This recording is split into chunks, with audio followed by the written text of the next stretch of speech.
What's up, ladies and gentlemen, and welcome back to TDPHINSTALK, home of the real Miami Dolphin fans. Yes, we are live here on March the 3rd, 2021.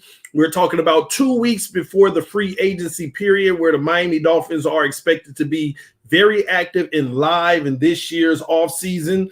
A lot of people, a lot of speculations out there of what will happen, who we will pursue, and what we're going to get. At the end of the day, all we can do is speculate at this point. But I am here to tell y'all today that Deshaun Watson will be a Miami Dolphin when it's all said and done. Time to stop playing these games, okay? We can sit here all we want. We could sit here going back and forth about, no, we're rebuilding. No, we're getting Deshaun Watson, blah, blah, blah. Deshaun Watson will be a Miami Dolphin when it's all said and done. Why do I say that? First of all, there's too much evidence pointing. I was talking with a few people today, and it's amazing. It's the same situation with Tua. All these rumors, all of this spark out here, and here I was, one of the individuals. I don't think they'll get Tua, but what did we end up doing? All the rumors, all the speculation was true. At the end of the day, there's too much smoke out there for there to be no starting fire. We are going after Deshaun Watson. There's too much evidence, all right? Even today, Barry Jackson and Armando Salguero on their podcast basically said that they both have heard that the Dolphins are all in on Deshaun Watson and intends to pursue him. Now, I know all these people, well, they're not going to let him be available. Let Chris Grier worry about that. The Houston Texans are full of crap by saying that they're not going to let him be available, okay? It's inevitable. At the end of the day, it is inevitable. Everybody and their mama, cousin, uncle, daddy know that at some point they're going to have to trade him, and they know it too, okay? It is in their best interest to say that he is a Texan and we are keeping Deshaun Watson to maximize his trade value, to not show a team that they want to come up off of him. Because if they show that they don't want to come up off of him and they're willing to play hardball, another team will have to pay a little bit more just to get him up from under them. It is their job to say that. It is their job to perform in that way and act that way and put that narrative out in the media. Okay? Now, we have two of our most reputable beat writers out here, both hearing from inside that the Miami Dolphins are all in. Now, y'all know me. This is rumor season. I really don't care about them saying that. But at the end of the day, come on. How many times do I have to talk about it on this channel that we'd be stupid not to pursue? So it is impossible for us not to be pursuing Deshaun Watson. Now, let's get to the real meat of it. Why he's going to be a Miami Dolphin and why me, you, and everybody else need to stop playing these little childish 3-year-old games. This is the NFL where millions, hundreds of $1 million are transacted and negotiated and contracted. Hundreds of millions of dollars. There ain't no room in this business for potential and hope.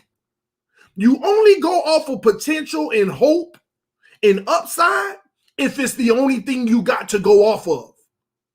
Stop with these childish narratives. This is the NFL. If you have the opportunity to grab Deshaun Watson over your project, over your hopeful developmental future, you do that. It is inevitable. Chris Grier is not going to sit here and risk his job on a developmental opportunity in Tua Tagovailoa. Now, this is not a knock on Tua Tagovailoa. I think we all can agree he's not at Deshaun Watson's level, and we all hope that he gets to that level, and some of us believe more than others that he will, but that still don't make it a fact, and it still don't make it true that he is on that level. At the end of the day, if you want to be honest with yourself and dig down, deep down inside, you know the truth is deep in there. We are hoping that he becomes our franchise quarterback. We are hoping that he's as good as the top 5 quarterbacks in the league. We are hoping he can lead us to the promised land. Because at the end of the day, there is no evidence that says that he will, only that we hope he does. And I find it hard to sit here and believe that Chris Grier and them are going to bet on a hope and not go all in on a guarantee. Now, I ain't saying guarantee Super Bowl because it's hard to win a Super Bowl in this league. You can have an elite quarterback, doesn't mean you're going to win a Super Bowl. But you got a guaranteed player who is in his prime, who has showed in his game, like what flaw? Tell me Deshaun Watson's flaws. We got a true stud, someone who is legitimate in the NFL. You ain't got no questions. You ain't got to sit here and say, we got to work on this. We got to work on that. It is a far gone conclusion that Deshaun Watson is ready to lead a franchise, period, hands down. So stop playing these childish games of hope. Stop. We got to stop this mess. It sounds all pretty. It sounds all good because it fits our narrative of the guy that we may love or the direction that we prefer to take. But at the end of the day, this is a business. And in a business, it is impossible for them not to be going after Deshaun Watson. And why wouldn't it be possible? Think about it. You actually have a top quarterback in the NFL who has openly sung your praises, who has openly said he'd be willing to come, who has openly said he likes Miami, who has openly showed flashes wearing the shirt, doing everything possible. Miami. It don't get better than that. We going from a history of, can we please get somebody? Oh, they turned us down. Can we please get somebody? Oh, they turned us down. Can we please get this person? Oh, they turned us down. Oh, we throwing a lot of money at this person. Oh, they turned us down. And you got a prime quarterback who ain't turning you down, but saying, come get me, basically. That's what he doing. He basically saying, what's up? I'm right here. And we'd be stupid to be the ones to turn it down? Come on, man. And I understand some of y'all in the comment section right now. It's smoke, TD. Yeah, it is. But it's smoke that we better puff and pass. No, don't pass. Keep puffing on it. I mean, think about it. It could be all the smoke in the world. We better be inhaling it, secondhand, and then whatever we got to do, catch that contact. That's the point here. I don't care what it is. The point is we need to make sure that we are inhaling the smoke. You won't get a better opportunity than this. Name the one time this has ever been an opportunity for any organization in the NFL where a top quarterback in his prime wanted out and he's going to get out, whether you believe it or not. Name it. Something that we've been searching for 20 years. I want y'all to think about that. Something we've been searching for 20. Now we got to stop saying 20. It's 21 now.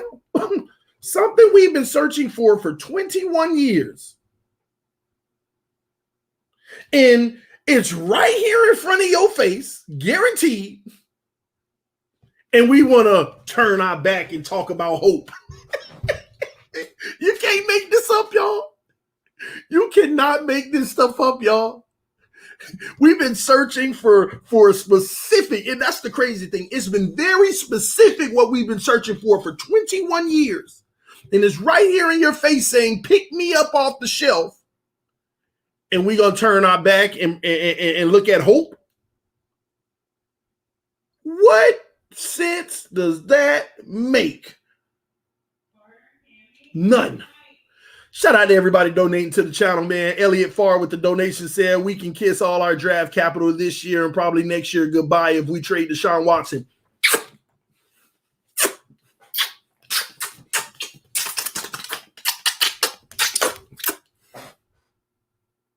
Bye. Bye. Bye.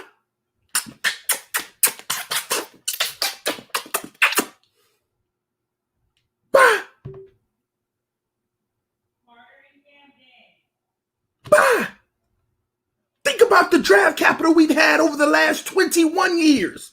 We kissed it goodbye anyway, did we not? Think about the last 21 years, all this draft capital every single year. What did we end up doing with it?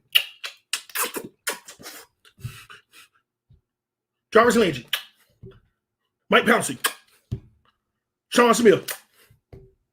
I mean, we can go on for days and days and days kissing them goodbye. Bye. Because all of it's been in search for the quarterback.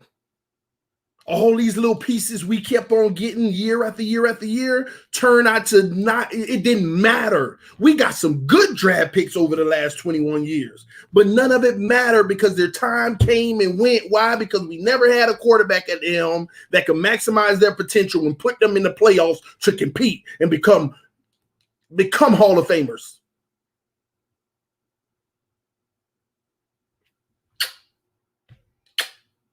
Bye. Kiss it goodbye.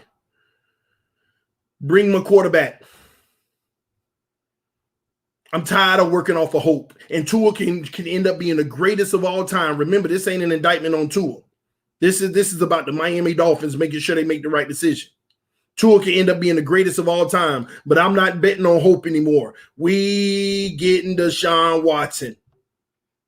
I got faith that Chris Greer ain't incompetent. We are getting Deshaun Watson. Period. What else we got? We got some more donations. Let me see here. Quinn Riddle with the donation. Appreciate your homie. Said I wouldn't do TD. Hey, we all got our directions we'd go. We all got our directions we'd go. But I'm not sitting here going into this repetitive cycle of insanity, doing the same thing over and over again, hoping for a different result. This quarterback, well, he can be great. This quarterback, well, he can be great. That quarterback, well, nobody's ever came with that kind of pedigree from college. Then it's no, I'm done with it. You got a guarantee. And we out here still holding on to hope. Holding on to hope. Why? The Triple S podcast with a donation said, how much is too much to give up, TD? I like DW, but DW? You got to tell me what DW is. And it's probably something simple. I'm just having a mind lapse in that regards. But how much is too much to give up?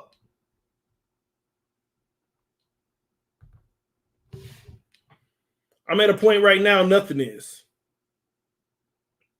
I'm at a point right now, nothing is. And stop with that fake narrative talk about Watson isn't, Deshaun Watson. I got it. DW, obviously, right? Stop all that stuff. Watson isn't a guarantee. Stop. Stop it. Stop it. Stop it. Stop that. Some of y'all sitting out here writing these fake narratives. Deshaun Watson ain't a great player. He average. Shut up. Saying this crazy stuff out y'all mouth. Stop that mess. You see the lengths that people will go to elevate their guy to make another guy not look good? Are you kidding me? Do you see the lengths people will go? Told somebody the other day, rank Deshaun Watson on a scale of 1 to 10. Bro, he a 4. I ended the conversation. I realized that my time in life is more valuable than talking to somebody who thinks Deshaun Watson is a 4. I would have ended my conversation if he would have said a 6. I would have ended my conversation if he said a 6. What has he done? Lead that offense to top statistical numbers every single year? Y'all need to stop with this fake narrative about a record and a quarterback. Stop with more of that childish stuff. Stop with this comparing a quarterback with the record. Stop that mess now. Stop that mess. Stop that mess trying to equate a quarterback and a record. Because that's why some of y'all 2-6-3.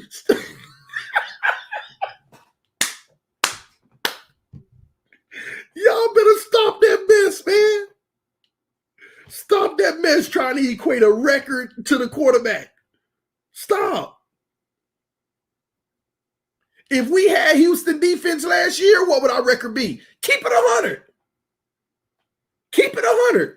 If we had Houston's defense last year, what would our record be? Our record have been. My point exactly. I can guarantee you Tua wouldn't have been 6-3. I sure can guarantee you that. Killing me with this ridiculousness, man. This man led the NFL on offense and all kind of statistical numbers. Y'all sitting here with that fake narrative. Tom Brady broke an NFL record in the Super Bowl and lost. Over 500 yards of offense by a quarterback and lost. In the Super Bowl. Deshaun Watson don't play defense. Stop with that mess, man. This man was top 5 quarterback last year, going 4-12. Top 5. I think he was number 4, going 4-12, and he was the number 4 rated quarterback in the NFL. Get out of here. They were fighting every week in every game. That defense was trash. They sucked. But put Deshaun Watson on this team last year. If you can sit here and say we wouldn't have been in the playoffs, you need stop. Stop that child stuff. Stop the childish stuff. If you don't think we would have went to the playoffs with Deshaun Watson throwing the rock last year with this defense, grow up. Make no sense, man. It ain't nothing but the 2 ears. It's all good. Ain't nothing wrong. Let them be. Let them be. Let them get their shine. Because if Chris Greer's smart, he going after Watson, and we ain't going to have to deal with him no more because they temporary anyway. Y'all know that. Doug asked the question. Scroll below. Oh, Doug in here? That's what's up, man. Let me see. Doug, where you at?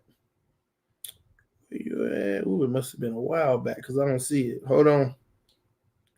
Give me a second, bro. Oh, there it is. What up, bud? Question. You talked about hope with rookies and none of with Watson. He tore his ACL for the first time. For the second time for him, it was hope. He would stay healthy after his rookie year. See, that's the difference, Doug.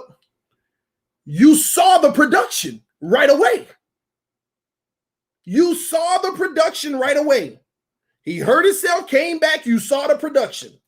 He hurt himself, came back, you saw the production. That's the difference. Tua Tagovailoa hurt himself and let's be clear here. Had this been Deshaun Watson's rookie year, it'd have been like, oh, no, I mean, that's a little dangerous. It would have been dangerous.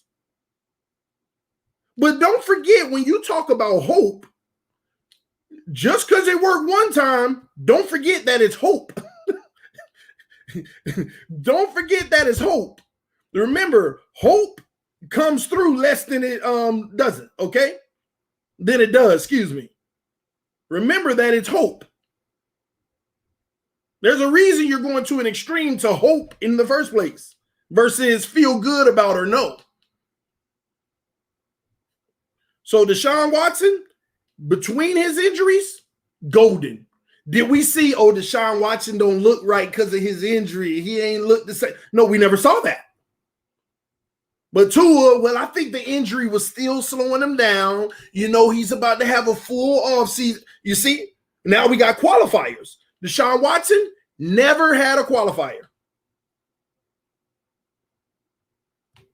We never had a qualifier.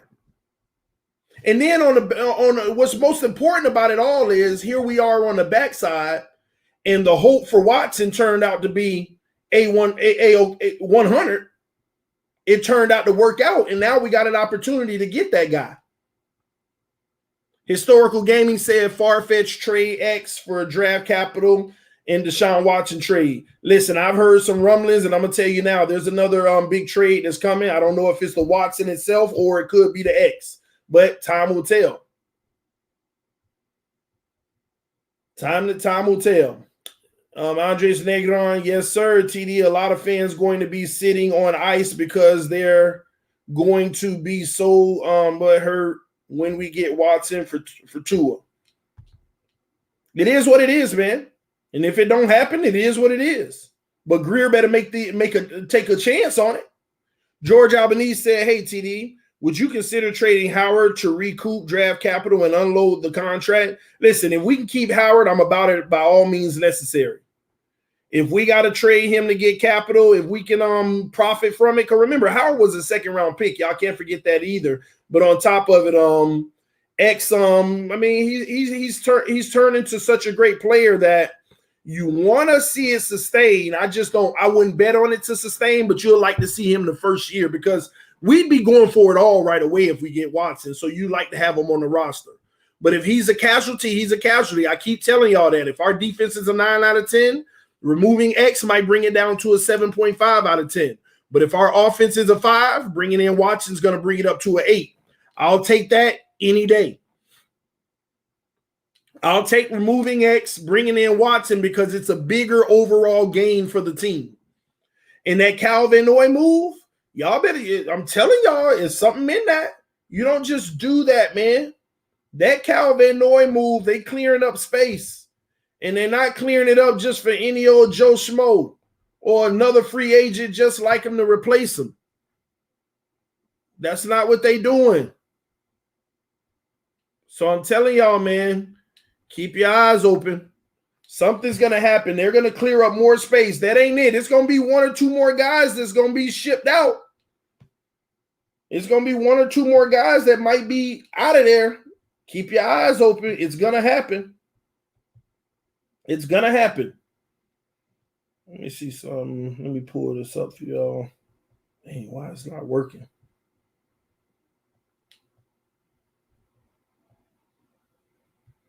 All right. You never read my super chat. Maybe next time. Darius. Let's see, man. Did I miss Darius Gilmore? Sorry, Darius. That is not my intention, homie. Always want to read it. Hey, I'm sorry, man. It must have been so many coming through that I missed it. Please forgive me, bro. Let me see if I see it on another back end. No, I don't see it on the back end. Sorry, man. Please forgive me, bro. Wasn't my intention. All right. But y'all, like I said, man, y'all got to keep y'all eyes open because that ain't it. He's not the only one. He's not going to be the only one. It's going to be more. It's more guys that's going to be, I'm telling you, you're going to see it over the next 10 days. If 1 or 2 more guys get relieved, I'm telling you, Watson's coming. They clearing up area, and they're not just clearing up cap for Watson. They're not worried about Watson's cap hit. This year, they good. They're clearing up space to put things around them. I'm telling y'all, and give them that O-line. Doug said, I will say this. Either way, I love the move because we have a great future, but don't come at the GM. Oh, man, it went by fast. Let me bring that back. Don't come at the GM and coach and team if they don't get Watson. Better to be surprised than let down. I agree. I'm going to break that down in a second. Hello? I got you. No, I wouldn't come at Greer and them. The thing is, they have to make an attempt. We got to know that they put an offer on the table. Now, if it comes out that they never put an offer on the table, I'm coming all at they head. Because this plan of theirs better be A1 golden. I ain't talking about we went 9 wins this year and Tua got a little better. Oh no. If it comes out that you didn't even put an offer on the table for Watson and we didn't make the playoffs this year, I don't want to hear it. I'm going all the way in on them. They got to take some responsibility for their decisions. Hysterical Gaming said maybe clearing Cat for vet O-line or something big. Historical Gaming, when you clear up $9 million on Van Noy, think about it, y'all. I mean, all our projections, like we're in 40-something million now for cap space.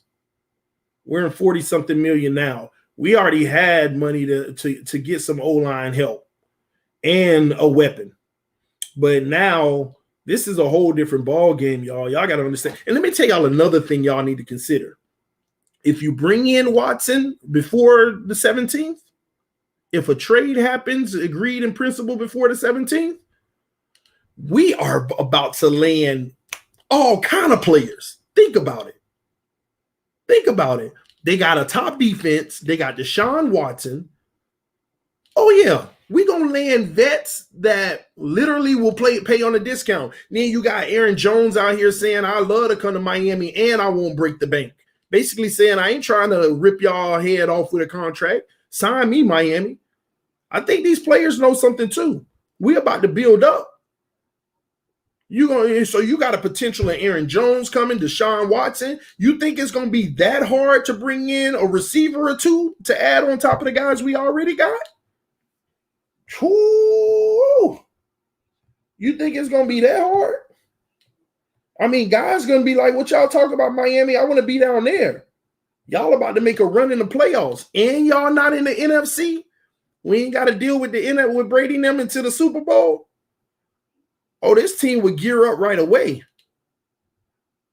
I mean, you might even see players like old Gronk coming to Miami with Gesicki.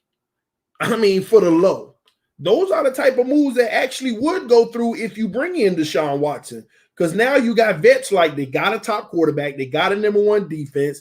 Aaron Jones might be on the way. Oh, come on. Come on. Come on. You know what these players around the league would be talking about? You think Deshaun will be willing to restructure? Of course he would, as long as you're giving him the same money and you handing him a check up front, another signing bonus for the restructure just to give us cap relief. See, that's what people need to stop ignoring. Since we aren't the original team that signed the deal, we can, as soon as we get him, we can restructure his deal for the same money, the same years, but give him a new signing bonus that spreads out over the term and it brings the cap hit down each year, depending on how much Stephen Ross is willing to sign the check for. Whatever he's willing to sign a check for, divided by 4, and your cap gonna drop by that every year. Man. If we bring all these vets in, that's not sustainable. Let me tell you the beautiful thing about this team, Omar. We are so young and have so many young players. The reality is we can bring in 10 vets right now and still be one of the youngest teams in the league. And on top of that, it's nothing but their replacement getting ready. The young guys will eventually replace these vets. Kyle Van Noy, we are not taking this, oh my gosh, drop with Van Ginkel and the rest of those guys coming in to replace him. I am telling y'all, Van Ginkel to me is faster, more athletic at this point in his career, and he gets to the ball quicker. In my opinion, Van Noy has the intelligence right now, the veteran savvy intelligence. But Mike Gesicki, in my opinion, some of y'all can disagree, is faster, gets to the ball quicker, and he don't take plays off either. I love Van Noy, but Van Noy took some plays off. He still put up numbers, but it wasn't New England production because he took plays off. Why did he take plays off? Because he was dealing with that injury.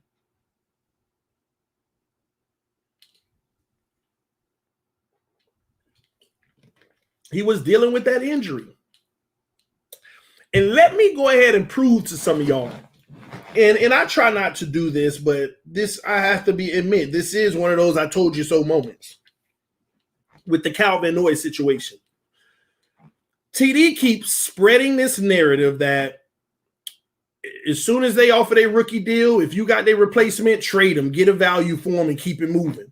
And some of y'all have this mentality, you can't keep trading your young players. Nobody will want to play for you. And I mean, what type of message does that send through the franchise that you're not willing to give them a contract? Let me get something straight, ladies and gentlemen. First of all, these guys are going to play their hearts out because they're playing for their next contract every time they step on the field. Let's get that straight now. So this narrative about they're not going to want to give their all for you, that's not true because every player is playing for their next deal, not the current one. Because when the next one come up, they're going to look back at what you did on that previous one. But if your team captain in Kyle Van Noy, ladies and gentlemen, he was the team captain. The man went out and poured his heart out online and said, I literally played in a game that I shouldn't have and went to the hospital after the game and came right back still fighting through an injury. And I'm shocked that they're cutting me. I'm shocked. I gave my all. I was a team. We're talking about the team defensive captain, ladies and gentlemen. Not no Joe Schmo. He was the defensive captain voted on by his teammates who played while hurt, who sacrificed. And we were able to sign him on a 4-year deal and bring the scissors out at the 1. So stop bringing this narrative on my channel when we had these panels of what kind of message would that sign to the players if you don't want to re-sign them on a deal or you're willing to get rid of them. It's business. Stop that narrative because it doesn't even exist. You're not sending any type of message other than this is a business. Do your job and do it well or you are replaceable. That's the grim reality of this league. And for some reason, a lot of people want to think otherwise. He was the team captain. So if you send shockwaves through the team, that should have done it. Not this notion that if you don't re-sign somebody that balled out, you're sending a bad message through the team. No, you're not. This man actually got the contract, and after 1 year, they said bye. So what good is them re-signing you on a contract anyway if they're willing to cut ties after 1 year potentially? It's a business. So stop falling in love with these players and fall in love with this organization and understand the bigger picture, what's going to help us get a Super Bowl. Not going to help us win a Twitter battle that my receiver's better than yours. Not help us win an Instagram post that my quarterback had less interception than yours. Most of y'all living to win a social media argument that we got this better than y'all, but ain't got a Super Bowl to hoist. Because you're caring about the wrong stuff, man. I'm telling y'all, Watson on the way, man. The homie EM in the building. Let's see. I'm going to drop the link for you, EM. Copy. Let's see here. I just dropped the link, man. Come through real quick. I want to hear what you got to say about all this, man. Let's hear it. Look at it. Look at it. This is what I be talking about, y'all. This is what I be talking about. Roman Soldier said, you care about Tannehill, though even we were SHIT for 7 years with him. You're right, and I was wrong. You see how easy that was for me? I cared about Tannehill. And I gave him all the excuses in the world. And I was wrong in Miami because we never put what was around him. So don't forget that. But I was wrong. He wasn't a good fit for Miami. I was wrong. You see how easy it was for me to say that? So now is your opportunity to understand that in your own logic. I was wrong about Tannehill as far as Miami. All right? Shout out to the homie EM, man. EM, man, talk to me, man. Watson about to be a Dolphin? Oh, man, bro. Bro, it's a lot of smoke. It's a lot of smoke that's surrounding this player in the Miami Dolphins right now. It's 50-50 with me. I can't definitively say he will be a Dolphin. I can't say either way. I'm still 50-50, bro. I'm on the fence. So, but what would you do? What would you do if you were Chris Grier? Well, I've been consistent, bro. You know, and I know it's gonna make a lot of people uncomfortable, but at the end of the day, I could care less about your feelings. I'm about trying to bring a consistent winner to South Florida, and I don't care what that picture looks like. I want a winner, and at this point in time, where we are as an organization, I keep telling people, I said this from day one. This has been the mindset when people were talking about a rebuild this year. we were still in the second year of a rebuild, and this going to be no. That has never been the mindset with this front office. They feel they've assembled enough talent. Okay, they've got enough in place to where if they improved, if they take 2 or 3, maybe a step or 2 in terms of improvement at a few key positions, that we have an opportunity to compete and go far in the playoffs. And I think quarterback is one of those positions. And again, I want to be clear, because you got some folks that's going to come at me or whatever, but I could care less. I could care less about your feelings. It's not an indictment on what Tua Tagovailoa will become. I love Tua, the player, his upside. I love Tua, the person. We all know this. But at the end of the day, it's business. It's where we are now. Deshaun Watson, where we are in 2021, Deshaun Watson is 3 times the player that Tua Tagovailoa is. We're hoping and praying that Tua can give us the kind of production that Deshaun Watson has consistently done since he has come into the National Football League. So with that being said, and he's only 2.5 years older than Tua. I mean, if you feel like you're that close, if you're Brian Flores or Chris Greer, I mean, there's really nothing to talk about. The only thing to talk about is compensation. You make this move if you're the Dolphins. And I've been consistent about this since day one. So at the end of the day, it's nothing personal. We all know Tua will be for in this Dolphin community, this YouTube community, myself as well as Reason 13, Tua, we will be linked to Tua in terms of driving that Tua train and our belief in this kid's potential. But at the end of the day, this is where me and Reason differ somewhat. This is where we part ways. I'm looking at this. I'm evaluating this potential move. Okay, is where we are now, and I want to win now. And I think the Dolphins have enough youth. They have enough of a foundation that they have put together. Okay, that if you do make a move like this covers you in terms of now we can all agree that if we get Deshaun Watson, this team drastically improves. I think it's minimum is a playoff team, but as it protects you as well in the future as well, especially since he's come out and stated publicly that he's willing to adjust his contract accordingly to fit the team needs on a year-by-year basis. So at the end of the day, it's business. It's never and y'all know that as much as I love Tua or players, I've told y'all since you have given me a voice in this YouTube community, you should never be emotionally tied to players. Players come and go, coaches come and go, but the logo will always remain. And if the Dolphins feel this move is the best chance in terms of getting us from A to Z faster, is this going to, if this move will expedite that, that position, you make the move and you don't look back. I'm sorry. It's what it is. So I've been consistent about this and I'm going to remain consistent. But again, in terms of, it brings me no comfort to say that because of, I love Tua and everything he represents. But man, let me say this. Why does it always have to have something to do with Tua? Because this team could potentially get Deshaun Watson. Like Tua is who he is. I mean, he has a potential to be great, but at the same token, he's not that yet.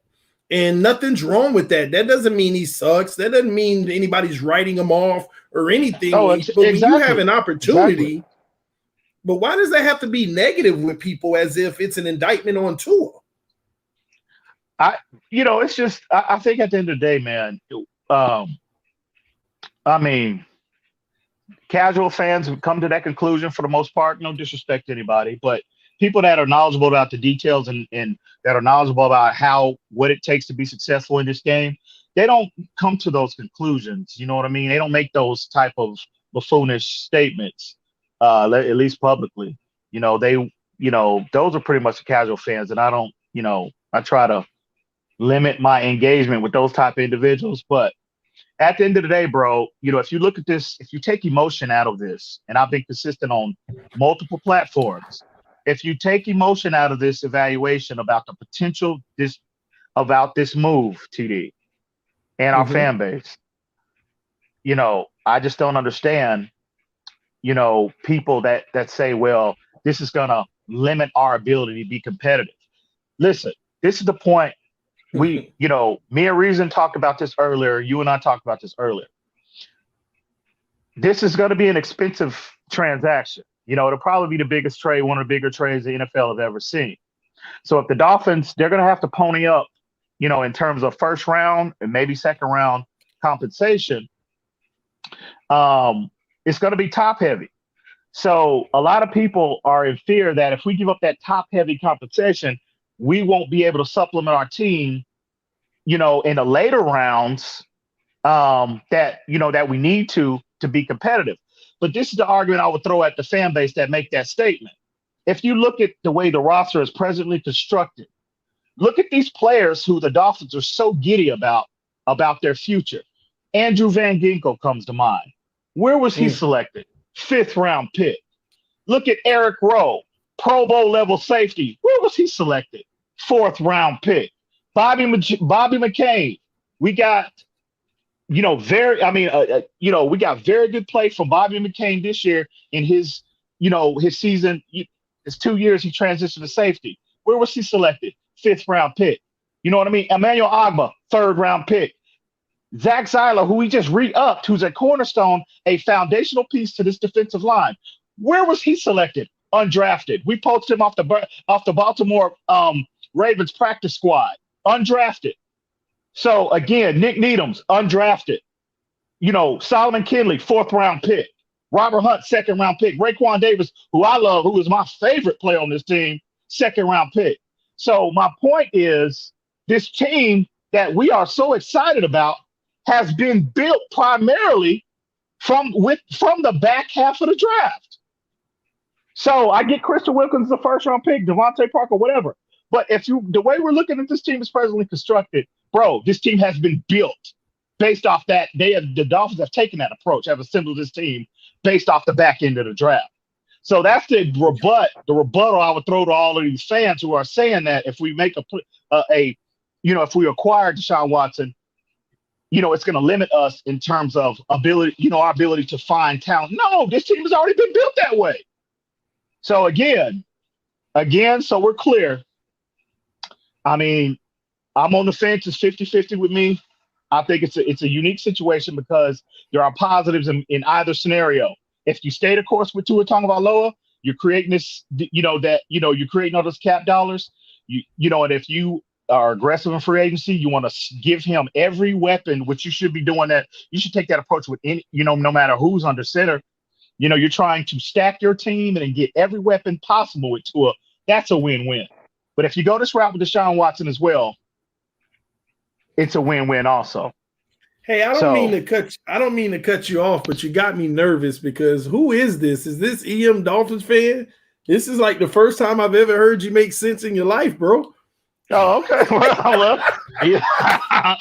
Well, hey, I gotta admit, you dropping some factual bombs on everybody, man. In the comment section, they obviously can tell because you're right. I mean, the perspective that you're bringing is. I mean, no one can argue that. Like, it is impossible to find a flaw in everything that you just said because it is straight up factual. And EM Ryan Smith at PFF just released this. They basically gave the comparison last year of Van Noy and Van Ginkel. Van Noy's overall grade was a 61.6. Van Ginkel was a 73.9. All right, blew him out of the water. Van Noy had 811 snaps, tons. Van Ginkel almost 500, very comparable. Okay. Van Noy had 31 pressures, Van Ginkel 19, and the ratio is pretty much even based off of snap count. And Van Noy was a 60.4, Van Ginkel 77.6. And Van Noy had a total of 27 stops, and Van Ginkel graded higher on a ratio standpoint with 22, but that's about a 7-point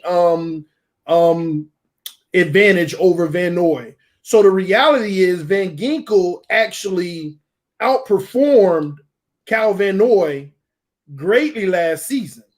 Oh, the absolutely. only thing that was pretty much even from a ratio standpoint were the pressures. But every other statistical category, Van Noy was the better player. And it is time for him. This is where what'd you say Van Noy was? Draft capital? 5th round what was pick. He again? Fifth round pick. A fifth-round pick that you are turning into a guy who plays better than Kyle Van Noy, and now what do? You're supposed to give him his time to shine because he's earned it. Now, I could see if he had 200 snaps, and that's 25% of the snaps of Van Noy, but he took 60% of the snaps that Van Noy took. That is a massive sample size, ladies and gentlemen, and I'm here to tell y'all right now, you know what hurt Van Noy? That injury. Oh, yeah. Because had it not been for that injury, they already knew what they had in Van Ginkel, but he wouldn't have gotten to show it as much. And now he's proven he can play at a high level on a consistent basis with a larger role. Now it's time for him to be the starting guy and take over that role. And he is a fifth-round pick. He is young. He is costing us pennies. And the Miami Dolphins, after this season, if he balls out, will probably hurry up in the bag and give him a little bag that's going to be so much cheaper than it would be if he reaches free agency two years from now. So this is a power move. Saves over $9 million. How much money is Van Ginkel making? That's what people got. 800 grand, 800,000 maybe. I don't even think he's making $1 million a year. I don't think. Andrew, it's coming up right now, man. Andrew Van Ginkel salary. It's be interesting. Van Ginkel was on a 4-year, $2.8 million deal.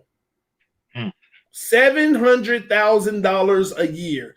Actually, $705,000 a year is his annual. Well, no, excuse me. I keep correcting myself. This says 707. Just put it at $708,000 a year is what he's making on a 4-year deal, ladies and gentlemen. And we have that, and only $310,000 of it was guaranteed. So they can part ways with him at any point. But why? When you got him for 4 years for less than $1 million, and he's going to play a starting role and be good at it, be really good at it. Shout out to the homie G Firm. Oh, go ahead, bro. Yeah, Van Ginkel's growth, bro, it's undeniable. We saw that. Ray Charles saw it. Ray Charles and Stevie Wonder called me up and said, "Bro, are you paying attention to this player?" And I got to give Ballgame a shout out because Ballgame has been consistent on that. He's been driving that. He been driving that Van Ginkel train, and I wasn't as high on him. Before the kid took a snap, this is back when we were all doing the panels. Before the kid took a snap, Ballgame was talking about what that kid is. So you're right. Yeah, you're right. So, but if you go back and you look at, again, I'm surprised how impactful it is. A little surprising to see how impactful Van Ginkel is.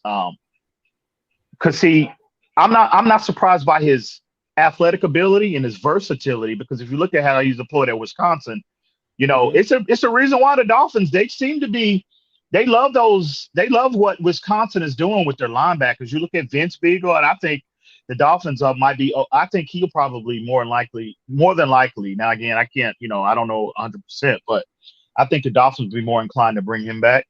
You look at the versatility that he was putting on full display for us, that when we acquired him from New Orleans, and I think the Dolphins were going to make a big investment in terms of snap count, in terms of deployment, if he had gotten hurt. And another Wisconsin linebacker, versatile. Look, again, the priority is the versatility, and Van Ginkel is the same way. So, but if you go back to his combine numbers, Van Ginkel tested in terms of his athleticism, his 40, 10-yard, his 3-cone. Man, he was up in the upper tier percentile of players that came out that year. I think so. Athleticism with me has never been a question mark with Andrew Van Ginkel. I just didn't think coming into the league, which is common for a lot of players, he needed to develop that functional strength to be able to play primarily on the edge. And that's what showed up on tape for me with him consistently. Last year, I was shocked how this kid's development, that's the strength that he put on display, and how he was able to have a major role primarily from an edge perspective. So at the end of the day, bro, how impactful he was for us last year, that's a little surprising, but the kid's athleticism is no surprise for me. Listen, what happened to players like Benito Jones and all, you know what I mean? Well, Well, I think Benito, who I love his upside as well. He was on my, when me and Reason did our big boards, he was number 6 on my board. And I love his upside. I think he showed a lot last year as well. Now, again, he's had a smaller sample size, because of the emergence of Raekwon Davis. But I think Benito showed enough to where the Dolphins are going to further their investment in him as well. We could be seeing him. He's on my list as one of the players that could take a significant leap, in year 2. Maybe not to the level of a Van Ginkel or a Raekwon Davis, but just to the point where he can be a dependable rotational piece on that defensive front. So I love Benito Jones' upside as well. So let me say this, because we got to talk about the money real quick, if you don't mind. So because here's where people are missing it. Oh, we give up Watson, we won't have enough to get stuff around him. What y'all have to understand is the beauty and what Chris Greer has done to this salary, to our team. We were able to get rid of a guy like Kyle Van Noy, who would have been like a $13 million cap hit this year or something like that. We saved $9 million, and we're just letting the guy that we're already paying $708,000 take his place and will be as good, if not better. Mm-hmm. We've already put the things in place. Y'all, what people don't realize is y'all don't realize how many starters we have making pennies. That's what some of y'all don't realize. Mm-hmm. Y'all don't realize there's certain guys on this roster making pennies. And also, TD, we can all anticipate the salary cap taking a significant leap. And it happened that way perfectly. It happened that way perfectly because teams like Buffalo didn't catch the right wave, and we are going to, because this COVID thing, not saying that it's going away, but I don't think, the nation's really going to put as much emphasis into it and care too much about it, to be quite honest with you. I mean, you in Texas, Texas just said we're no longer mandating masks and everybody go back to work. We're done with this crap. Yep. It is what it is. Just like the flu, it is what it is now. And more states are going to get on board with that and move along. It is what it is. They're going to accept whatever comes with that. Because a lot of states are suffering and businesses are closing and different things of that nature. So we hit it at the right time. The salary cap will start going back up again starting next year. And all these young guys we got on these small baby contracts, y'all got to really think about it. We're Van Ginkel, $1 million. Do you know how much is Robert Hunt making? Second round pick money. But people watch this. People need to understand what this money is, like how much money it really is. So Robert Hunt salary. Yeah, y'all have to understand what it is. Robert Hunt is making $2 million a year. His actually, I take that back. His signing bonus was 3.4. So really, he has the rest of his contract is about 4.8 over a 4-year. He's making about $1.2 million a year. What about Solomon Kinley? And Solomon? TD, and again, to look at the roster as a whole, if you look at what it takes from a positional standpoint to be consistently competitive in this league, you talk about quarterback, you talk about O-line, you talk about pass rush, and you're talking about coverage, secondary, right? Mm-hmm. And if you're looking at this roster right now, that's why I keep going back. Enough of the foundational pieces have been laid. That's what I keep been saying since day one. I think that the Flores and the staff feel like the foundation is pretty much established. It's here. It's established. Yeah. You made the heavy investment. Now it needs to be refined, but you made the heavy investment in terms of the offensive line last year, right? Even though I love what I saw from Tua in terms of his projection, Tua is still a project for the most part. We only got a 9-game sample size. So we've got our secondary. We have one of the better in terms of, generating pressure on the opposing team's quarterback. We have a top 10 unit, probably a top 5 unit, right? Mm-hmm. We've got, and again, the only 2 question marks is the stabilization of the offensive line. And guess what? A little more refinement in that area. And the addition of Aaron Jones will go a long way in terms of stabilizing things up front in the run game as well as the passing game. And all we have, the other question mark is because of the not, we've only been given a 9-game window, is the quarterback position. If you make the acquisition of Deshaun Watson, and if you bring in a player of Aaron Jones, and don't let me even mention like bringing a right tackle or Corey Lindsley or center, don't do that.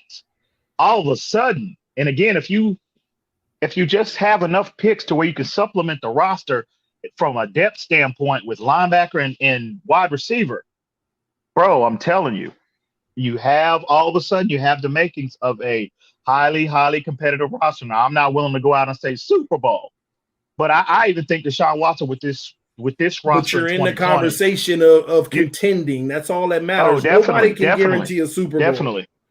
But let's move it along because first off, Insanity with the donation said absolutely phenomenal. EM, way to be objective while bringing facts to support your analysis.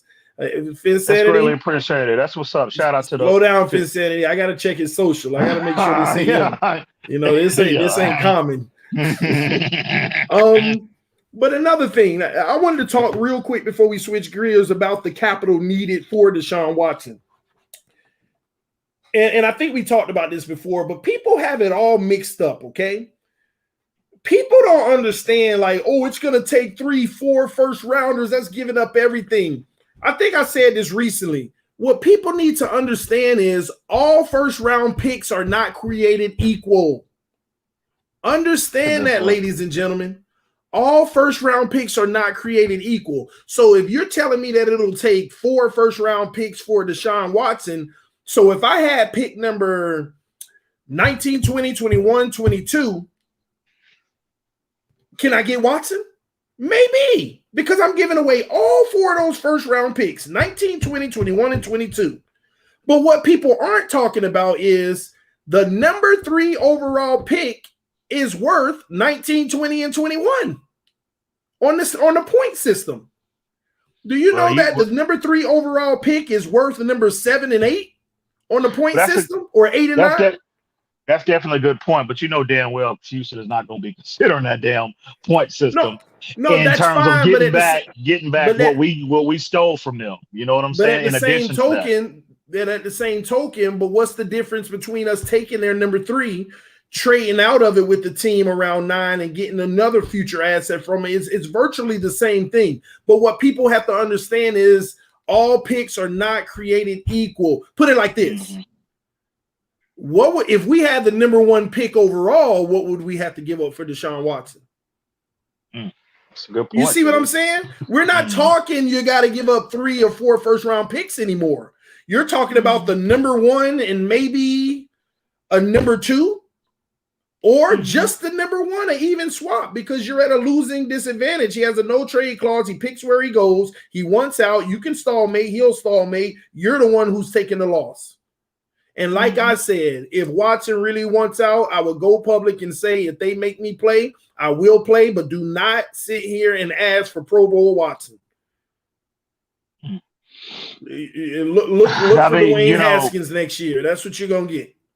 Well, I would love for the Dolphins to, listen, whatever direction they get, if this is really an option, obviously you want to keep as much as your draft capital as you possibly can. But I'm just trying to look at this in a more realistic scenario, and I think the floor is going to be 3. I think minimum 3 first round picks. That's where the negotiations begin, in my opinion.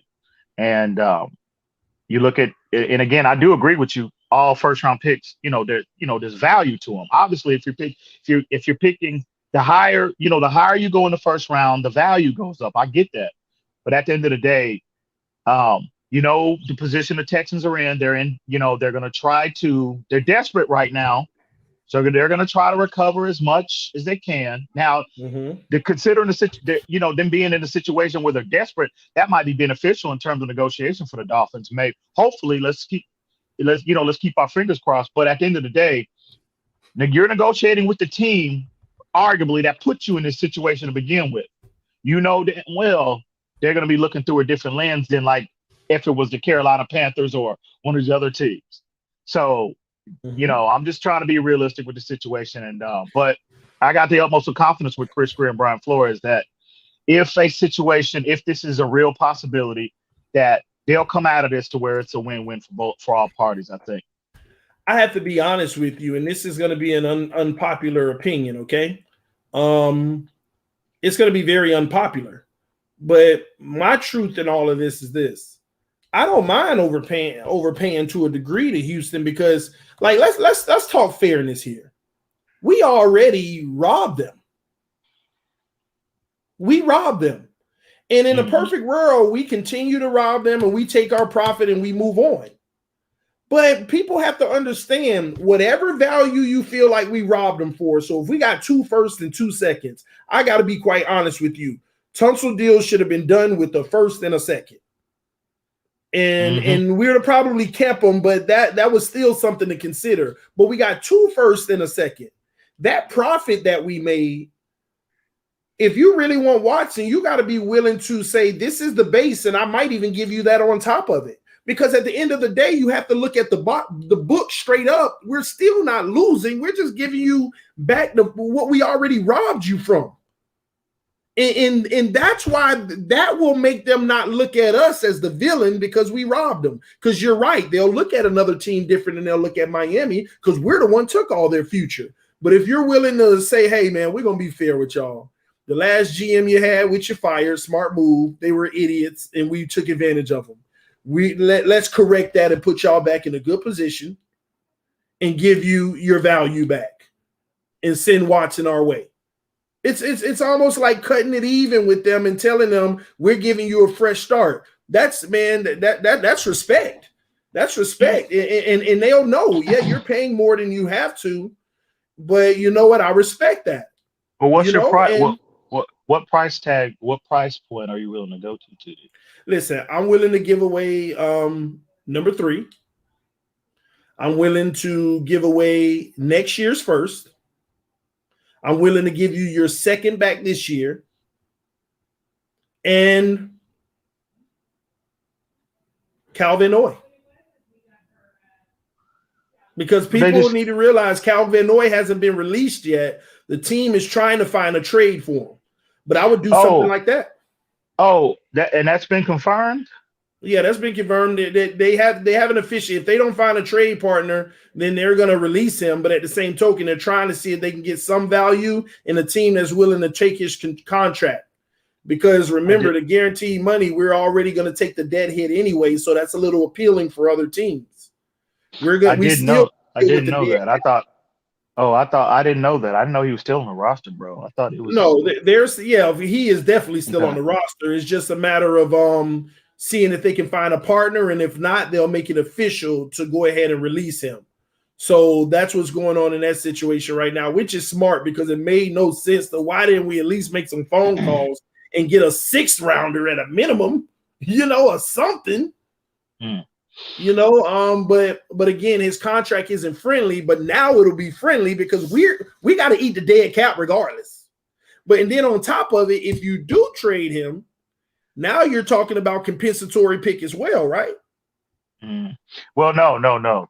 Or is that just a cut? No, compensatory picks are only if they walk, through free agency. Well, he wasn't a free agent. You're right. He's not a free agent. He's under contract. It's just we're cutting. You're right. That's not an equation. So hopefully they get a trade partner. But what people have to realize, that number 3 pick is valuable. First of all, they didn't think they would be picking that number 3. That's why they traded it. And then on top of it, that's why they traded their 2021 pick. And on top of it, man, they have to go. The Houston Texans have to rebuild now. It's going south from here. They have to go ahead and get young, clear the books, bring in a young quarterback, get to. Oh, and I'm sorry, I didn't add Tua to that deal because I may not even have to send Van Noy. I may just include Tua. You see what I'm saying? And but what that trade does, we still get to keep number 18, and we still get to keep our 2nd round pick. We We still get to keep 18. So in essence, what it'll turn out to be was Deshaun Watson for Laramie Tunsil.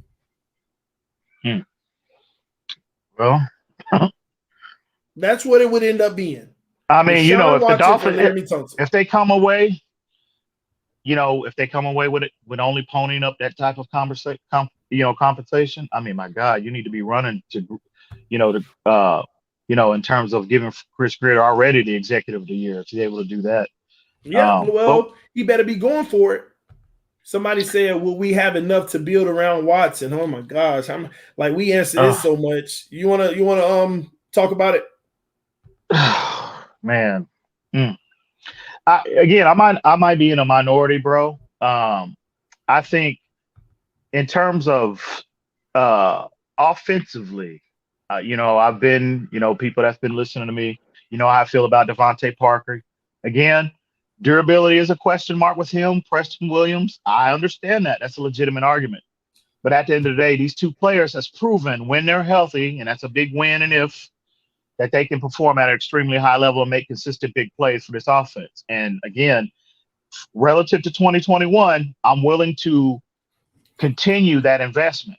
Now, if they have another year where we see the inconsistencies in terms of durability, well, 2022, where you immediately you scrap that plan and you move off them and you seek other alternatives. But at the end of the day, we are in win now mode. And if they opt to stick with Tua, you don't want to take away playmakers from Tua, a young developing quarterback. You want to add to that. And even the same situation with Deshaun Watson. Devontae Parker is a big time player in this league. I don't give a damn what nobody says. But at the end of the day,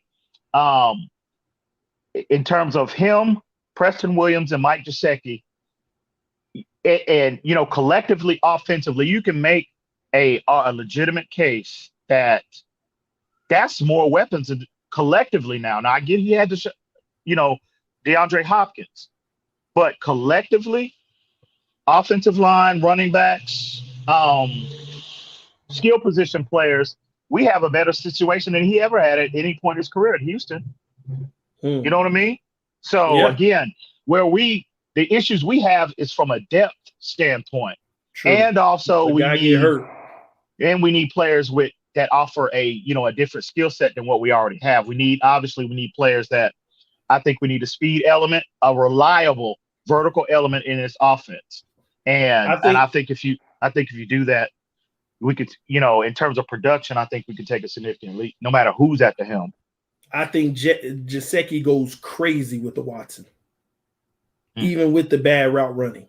Let me say this. I want you to grade something for me, Ian, and be honest. Like 100 fandom aside, all right? From an A to an F. Tua Tagovailoa, grade it. Oh, I gave him a C+, bro. I gave him a C+. Austin Jackson. Well, I got 2 grades for Austin Jackson, pre-injury and post-injury. I think pre-injury, I would say C+, maybe a B. Post-injury, I just think he wasn't the same player. It could have been he hit the rookie wall. It could be a lot of things. But I think post-injury, he was you got to give him a D, bro. You know what I mean? So cumulatively a C. I would say that. Okay, Noah Igbenogany. Too much incomplete, too much of a small sample size, and I'm not gonna kill him off. Yeah, I know. It's all small sample size, but that's grade the rookie year. Incomplete for me. It's not enough, bro. I didn't see enough from Noah, to be honest. No, I get that. Man. Hold on. Well, hold on. I mean, he gets an F. Let's just be honest. Okay, it's an incomplete because he's going to have an opportunity to correct that. We get that, but if we were grading and this was you had to go ahead and build your team based off of every rookie in the league, and incomplete you can't use, what you gonna give him based off of the sample size? Because let's be honest, he had 4 straight games of being the starter and being the guy. In those games, he got an F. Now, will he be an F long term? Just like the hope with Tua? No, I don't think so. I think he'll be just fine because I heard he improved later in the year. But it is what it is. But this is my point. Everybody I don't know about an F though. Go ahead. Okay, D minus. Let's be nice to him. You All know right, what? I don't care. I don't care if we give him a C minus. It's still gonna make my point. Go ahead. My point here is we want to sit here and talk all this talk about the number 3 pick and the number 18 pick, and you don't want to give away all your assets. Would you take Watson or would you take those grades? You know, I even go a step further. Move everybody grade up next year, one letter, just automatically give them one letter credit. You know, what's his name? Austin Jackson goes to a B, Tua goes to a B, and Noah goes to a D or whatever. Would you take Deshaun Watson or would you take that? If Tua elevates his game to a B status, I mean, because you say it's a C now, but people can argue that. But I'm just saying, if he makes a progression, all right, you said C minus if he goes to B minus. Damn, that's a tough. Yeah, TD, bro, why you put me on the spot like this, bro? Come on, man. It's not that. It's just that I think that it's a beautiful thing to have draft picks, but when you know about a guy, it is so much valuable than three guys you don't know about. I would agree with that. But here's the thing, Raul. In terms of, I think Tua showed me enough. Now, again, I understand the trade if the Dolphins are seriously considering this. Okay. But, man, in terms of, oh, man, bro. I just think Tua, there's enough of a foundation there to. Okay. There's enough of a foundation there with Tua to where if he elevates, bro. It's a big if. I get it. There's a lot of uncertainty there. I understand that. But, man, Deshaun Watson is a special talent. He's a special, not only talent, but player now at this stage. And, oh, man, that's a tough one for me, man. I got to be honest, bro. But that's just my whole point, man. And then on top of it, we going into another draft, and it's not quarterback per se, and we're supposed to just knock it out of the park in the first rounds. When reality, I mean, it looks like this coaching staff knows how to take our later round and the undrafted players somewhere. But these guys come in with a chip on their shoulder.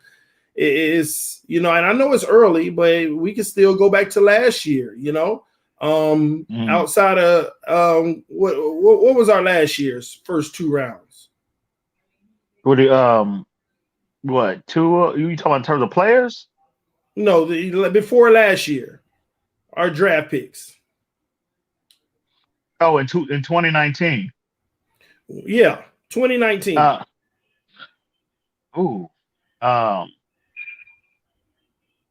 And mentally, I'm not even trying to remember. I know Christian Wilkins. Christian Wilkins, and we all know it's still something in the tank that got to be released. Well, I think I'm high on Christian Wilkins. I think he's performing. No, I'm high on him, but do you think he's peaked? No, there's something there. No. Unleashed. I agree. But that was a success for me. Oh, absolutely. Christian Wilkins, who was we didn't have multiple first. Yeah, we did. It was Christian Wilkins and did we? Did we have multiple first? Yeah, we had to. No. Okay. No. I keep thinking about I think Mike Dieter or somebody else. Hold on. No, Dieter was a 3rd round pick. No. I keep thinking about I think I keep thinking about Minka Fitzpatrick and those guys. Their years keep like mixing together for me. Who was it? Dang, bro. I know Christian Wilkins for Rosen. Yeah. Did we have 2 seconds? No, because we traded back with the Saints, right, to acquire their 2nd round pick from this year, and we traded that 2nd round pick that did our initial trade with the initial trade back to Arizona, which is, oh my God, that's a big blunder right there because we got nothing in. Don't get me started on Josh Rosen, bro. I know that's going to open up old wounds. Well, he was free to me. He was free to me. Because we stole that pick from someone else. Well, I'm coming from the standpoint of look at what's available. DK Metcalf, Dalton Reisner, McCoy from, and these are all positions of need right now, bro. So, but anyway, not to get off track, but yeah, You know, I don't know why I'm drawing a blank as far as that. Christian Wilkins. I know Dieter went in the third. We had the Josh Rosen. Mm-hmm. Dang, bro. I've drawn a blank too, bro. I try Maybe to somebody can help us try to out in the pull it up. comments. Yeah, I Maybe try to pull somebody it help. up. Wilkins, Dieter, AVG, Andrew Van Ginkel, Did he Prince. go in 20? Yeah. Yeah, Van he Ginkel. did. Cox. So all our Oh, later yeah. round picks for sure. Hold on. Love the show. Thoughts on trading Tua to the Panthers for 8th overall and then trading 318 Howard and a late first pick for Trevor. Jaguars are desperate for Howard while still getting QB. I wouldn't do that. That's too much. Let me tell you why. Yeah. Oh, wait. Maybe we still have the number 8th pick out of that, is what I'm reading. So you're basically saying give away 318 in Howard and a late pick. For Trevor Lawrence, no, bro. No. I'm not moving up for another guy who's unproven in the NFL, no matter how much we think he's going to be great. Okay. The only way I'm making a big move is if it's Watson or Russell Wilson. And let me tell y'all something. If we do trade for Watson and Tua's not a part of the deal, you might want to look out for the Miami Dolphins trading Tua Tagovailoa to Dallas straight up. You see you heard what was going on out of Dallas? Oh yeah. Dak is sitting here. It came out today that he pretty much he was never really asking for 40 million. He was asking more of 44, 45 million a year. Jerry, I think Jerry's going to be the first quarterback to stand up to this ridiculousness and let his quarterback go in free agency. I think he really will, or he'll tag him again. Yeah, that situation is getting ugly, bro. I think we're headed for definitely divorce. It is a crazy offseason coming. And you're right, the show. This is going to be a crazy offseason, bro. Because there's too much stuff happening out here with quarterbacks. You see what's happening with Green Bay. They basically conceded the fact that they won't be able to get much or more around Aaron Rodgers. They just came out and kind of said, we really don't have the resources to get much more around you. Like, why is it so hard for people to listen to the narrative that I've been giving y'all for 2 years about these quarterbacks and their salary? Well, okay, I'll give you credit in this regard. There hasn't been on record a quarterback to win a Super Bowl that's consuming more than 15% of your salary cap. I give you that. Or go to the AFC Championship game, or championship round either. Well, that hasn't happened. Well, didn't Patrick Mahomes just get back to the Super Bowl? His contract don't kick in the big money till next year. This year, the 2021 season. Well, Aaron Rodgers took advantage. Aaron Rodgers just got to the NFC Championship game back-to-back years. The salary's coming back down for him, though. You got to look at how much is Aaron Rodgers making? I'm cloudy on that. I'm not sure. I'll pull it up. Let me see. See, that's where we part ways. I think, again, it's unconventional, and I don't advise any team to take this approach. But look what the Rams have done. They had Jared Goff, who set the market relative to when he signed his initial contract, right? Mm-hmm. And they were able to pay Aaron Donald. They were able to pay Jalen Ramsey. And, bro, they haven't had a first-round pick. It's in 5 years, but now with this Jared Goff trade, this Matthew Stafford trade, to add 2 more years onto that. So they would have gone 7 years without a first-round pick, but they have rebuilt, retooled, and replenished their roster with later-round draft picks and marginal free agents, and they've remained competitive. So he's a prime example, bro. You have to follow the structure of his deal. If you look at the year breakdown of when it hurt, when it didn't, when they brought the big guys, look at when they sucked in that process. Now, remember when he first got his deal, they took that dive. But TD, that's why it goes back to what I always when I would offer a rebuttal to your narrative. What do I what which I is always say? It's always the structure of the deal. It's always. So in cap wise, you can always manipulate that no matter what, bro. so The dead so money, watch this. you can't manipulate dead money. But in terms of salary cap relief, you can always really manipulate that. Yeah, but it always catches up to you though. That's the Yeah, it thing. It does. all Yeah, yeah. let me give you an example. Let me give you an example. Aaron Rodgers made 21.6 million last year. Mm-hmm. Do you know what 21.6 million was of the 180 salary cap pretty much? You see How what I mean? much? He was actually okay. Let me see. Let me get my calculator because that's definitely it got to be under 15%. Oh, Well, matter of probably, fact, yeah. Probably. I just do 180 times 0.15, and that puts you at 180 times 0.15. 15% of the salary cap would have been any quarterback making 27 or more last year, a cap hit of 27 or more. He was 21.6. He was more like 12% of the salary cap. But guess what, bro? He's counting 38 million on the salary cap this year. Let's see what happens this year. What about that he's gotten to the NFC Championship back-to-back years? It's the second straight year. Listen. What about last year? What was the cap last year? I mean, probably 10 million less. You could I thought it went down this year. I thought we were dealing with it fluctuates. It went down. It fluctuates. We can consistently now over history, over time, it has fluctuated. Well, I'll say in recent history, it's fluctuated. It goes about 10 million. You can project about a 10 million window, give or take or less, or but yeah. So, but I just think again, I don't recommend that type of strategy in terms of trying to build a consistent team. But again, it's a model that's proven that you can still remain competitive as well as pay your key guys. Now, no, you can be competitive, but you're not making this deep run. It hasn't happened, bro. Yeah. It hasn't. That's the thing. I keep saying, people give me the example where it actually happened, and it hasn't. Well, I think a lot of it.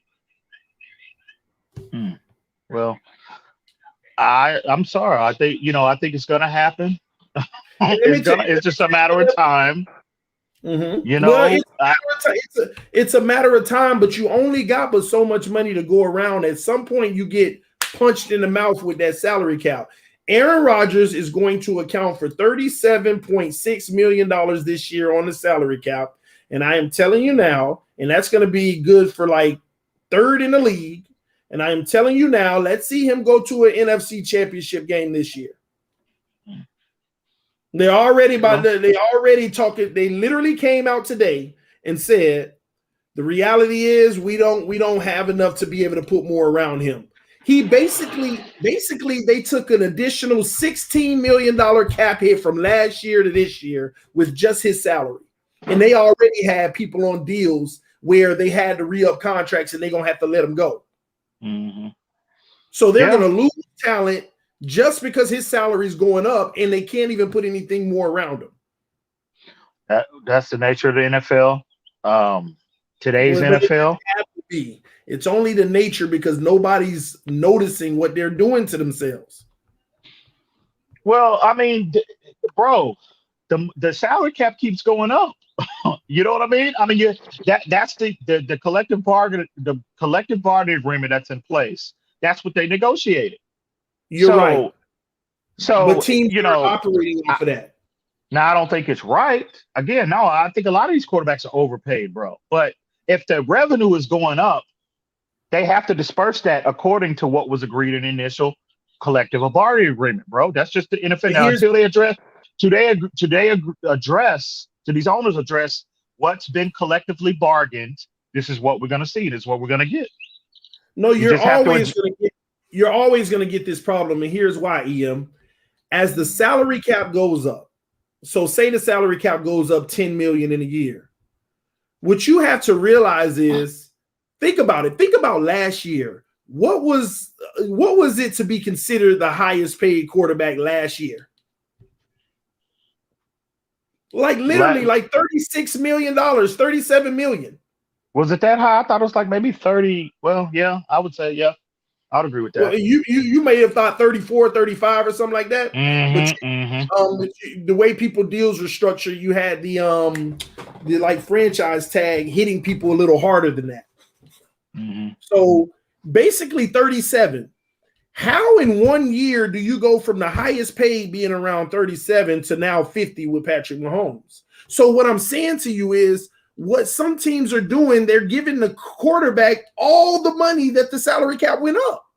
So the problem you have with that is this. The salary cap went up. Now the price of receivers went up. Maybe not for you, the team that gave the quarterback all the money, but other teams, the receiver went up. So now you can't afford a decent receiver because you got all your money in it. You see what I'm saying? It's supposed to go up for every position in the league, but that's not what's happening. Well, I would beg the difference, TD. No, that's not true because we've seen year by year cornerbacks come back. Look, we just saw it with Byron Jones and then now Jalen Ramsey. It goes up. I think you're missing my point. It's going up. It's going up, but just not as much. This is why no team has been able to build a well-rounded team, because you're either heavy over here and light over here, or heavy because you show me the team that got all the wide receivers as heavy money. There are somewhere on their teams where they're light money and they're not producing. That's what I'm saying. So you as an organization get to choose where you put your money. But as a collective whole, these quarterbacks are killing you. And the only reason it doesn't seem like it is because half the quarterbacks in the league are on their rookie deal, because you either got a rookie deal or you got massive money. You show how many quarterbacks starting in this NFL out of 32. How many in the NFL are starting and making in that mid-range between 15 and 25? You see what I'm saying? There is no. In terms of the Dolphins, this is where my faith, in terms of them, in terms of acquiring players and developing players, it's always got to be from a draft perspective, bro. That should always be the focus. Free agency, bro. You don't build a team in free agency. You build that through the draft. So that needs to be always the priority. Now, different teams philosophically might part ways, but the Dolphins, again, their priority is finding these gems that in places that other teams can't, and identify them and drafting them accordingly, and developing these players accordingly, and so and that's how you win. It's just a matter of time. It's just a matter of time when a player wins. It's just, I think, because when did we see this explosion of salary cap dollars? When they signed that TV deal back in, when was that? I would say 2000 and when was that? When that big deal happened, which was caused all this inflation. Well, it looks small now, but yeah. Put it like this. Here's how I gauge the dates. Remember the Matthew Stafford and all of them boys didn't have those restrictions coming in as rookies? Remember they were able to get veteran deals off rip, and then the NFL. See, and that proves my point. When the quarterbacks were able to get drafted and get a veteran deal right off the bat, remember that? And teams were bleeding. They were like, man, we drafted this guy, gave him $100 million, 4-year, $80 million, and this and that. They were like making these massive deals for rookies. And why do you think they changed it? Because the league's owners were like, we can't sustain a roster around these young kids. And we don't even know what they are yet. Well, that in addition to, that's unfair to the veterans. You know what I mean? You got players that's in the league. They adopted that more so to spread a lot of that money. Well, it kind of supports your points you made, but exactly. But they had a meeting. The owners met on that, bro. I remember following it when I first started this channel. I remember doing a video on that, the collective bargaining agreement. The owners met, and I talked to people about like 5 years prior that the owners met. They had a meeting about the rookie quarterbacks coming in able to make that kind of money, and the team not being able to be competitive because they automatically threw a chunk at somebody they didn't even know was going to be great or not. And the league said, all right, then we'll go on a structured pay scale for rookies. That's why that was introduced. And they went on that structured pay scale. And then as soon as they went on that structured pay scale, that's when Tannehill, Russell Wilson, RG3, Cam, Andrew Luck, all of them boys came in the league. And they but you had a lot, but you always had, with these rookies coming in getting these crazy contracts off, from day one, bro. The veterans have been complaining for years, and again, that was I don't remember owners meeting on that, but I do remember, the players. That was one of the biggest issues from a collective bargaining standpoint. That a lot of players, top guys, were complaining about it's unfair that a player can come into the league and get paid more so than established Super Bowl winning quarterbacks. You know what I mean? So the difference though, EM, the salary cap was like 120 million at the time, and quarterbacks were getting annually 12, and people were mad. 12 million?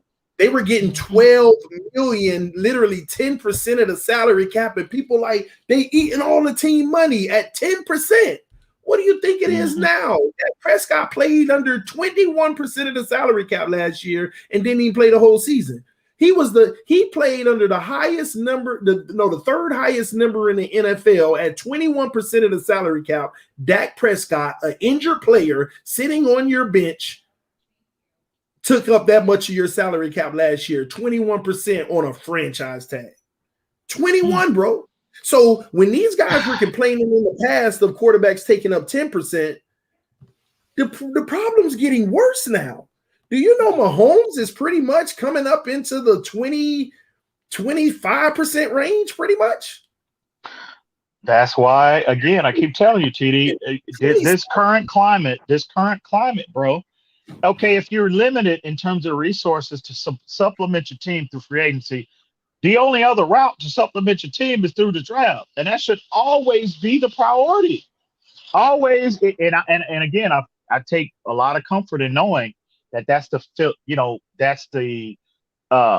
philosophy of this coaching staff. But I mean, the money is going up. You have to wait on those draft picks to develop, though, and that's why you can't.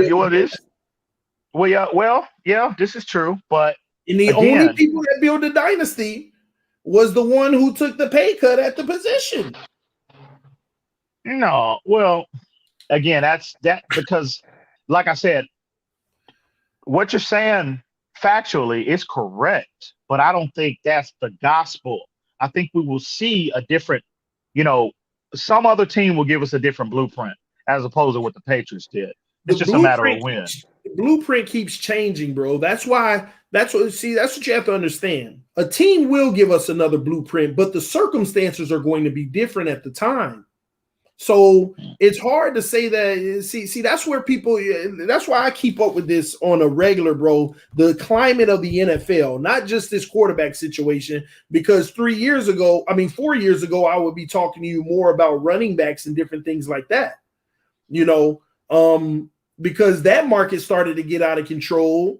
I mean, there's always a market that gets over what it should be, and the sorry teams are the reason why, because as long as there's a team willing to overpay, it'll always be out of whack. But what I'm saying to you is, in this current market, this happened starting with Russell Wilson.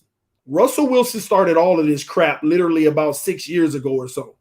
I'm talking about when he got his first deal off his rookie deal. He was the first man to start all this mess, because what did everybody say? They said, we don't want to be like Belichick and Brady. So who else is getting it done? They were the only ones. There was nobody else to compare success with. It was either Seattle or the Patriots, and people hated the Patriots so much that they said, I'm not following their process. It's about the quarterback. We got to go get a franchise quarterback. And that was the year that every team in the league, the only focus was the quarterback. Believe it or not, the main focus was not the quarterback before that. Some teams were like, I want to be a run-heavy team. They were making Super Bowl appearances. Some teams was like, I want to be a well-rounded team where I got a decent quarterback and a great defense. Different teams had their philosophy. Russell Wilson is the one who ushered in Got to get your quarterback. Got to get your quarterback. And what did everybody do? It was a quarterback frenzy ever since Russell Wilson's rookie contract. Well, I'm a lean more toward. I'm leaning more towards, bro. You have to have one of those guys. You have to. And again, you have to pay them. What's the alternative, bro?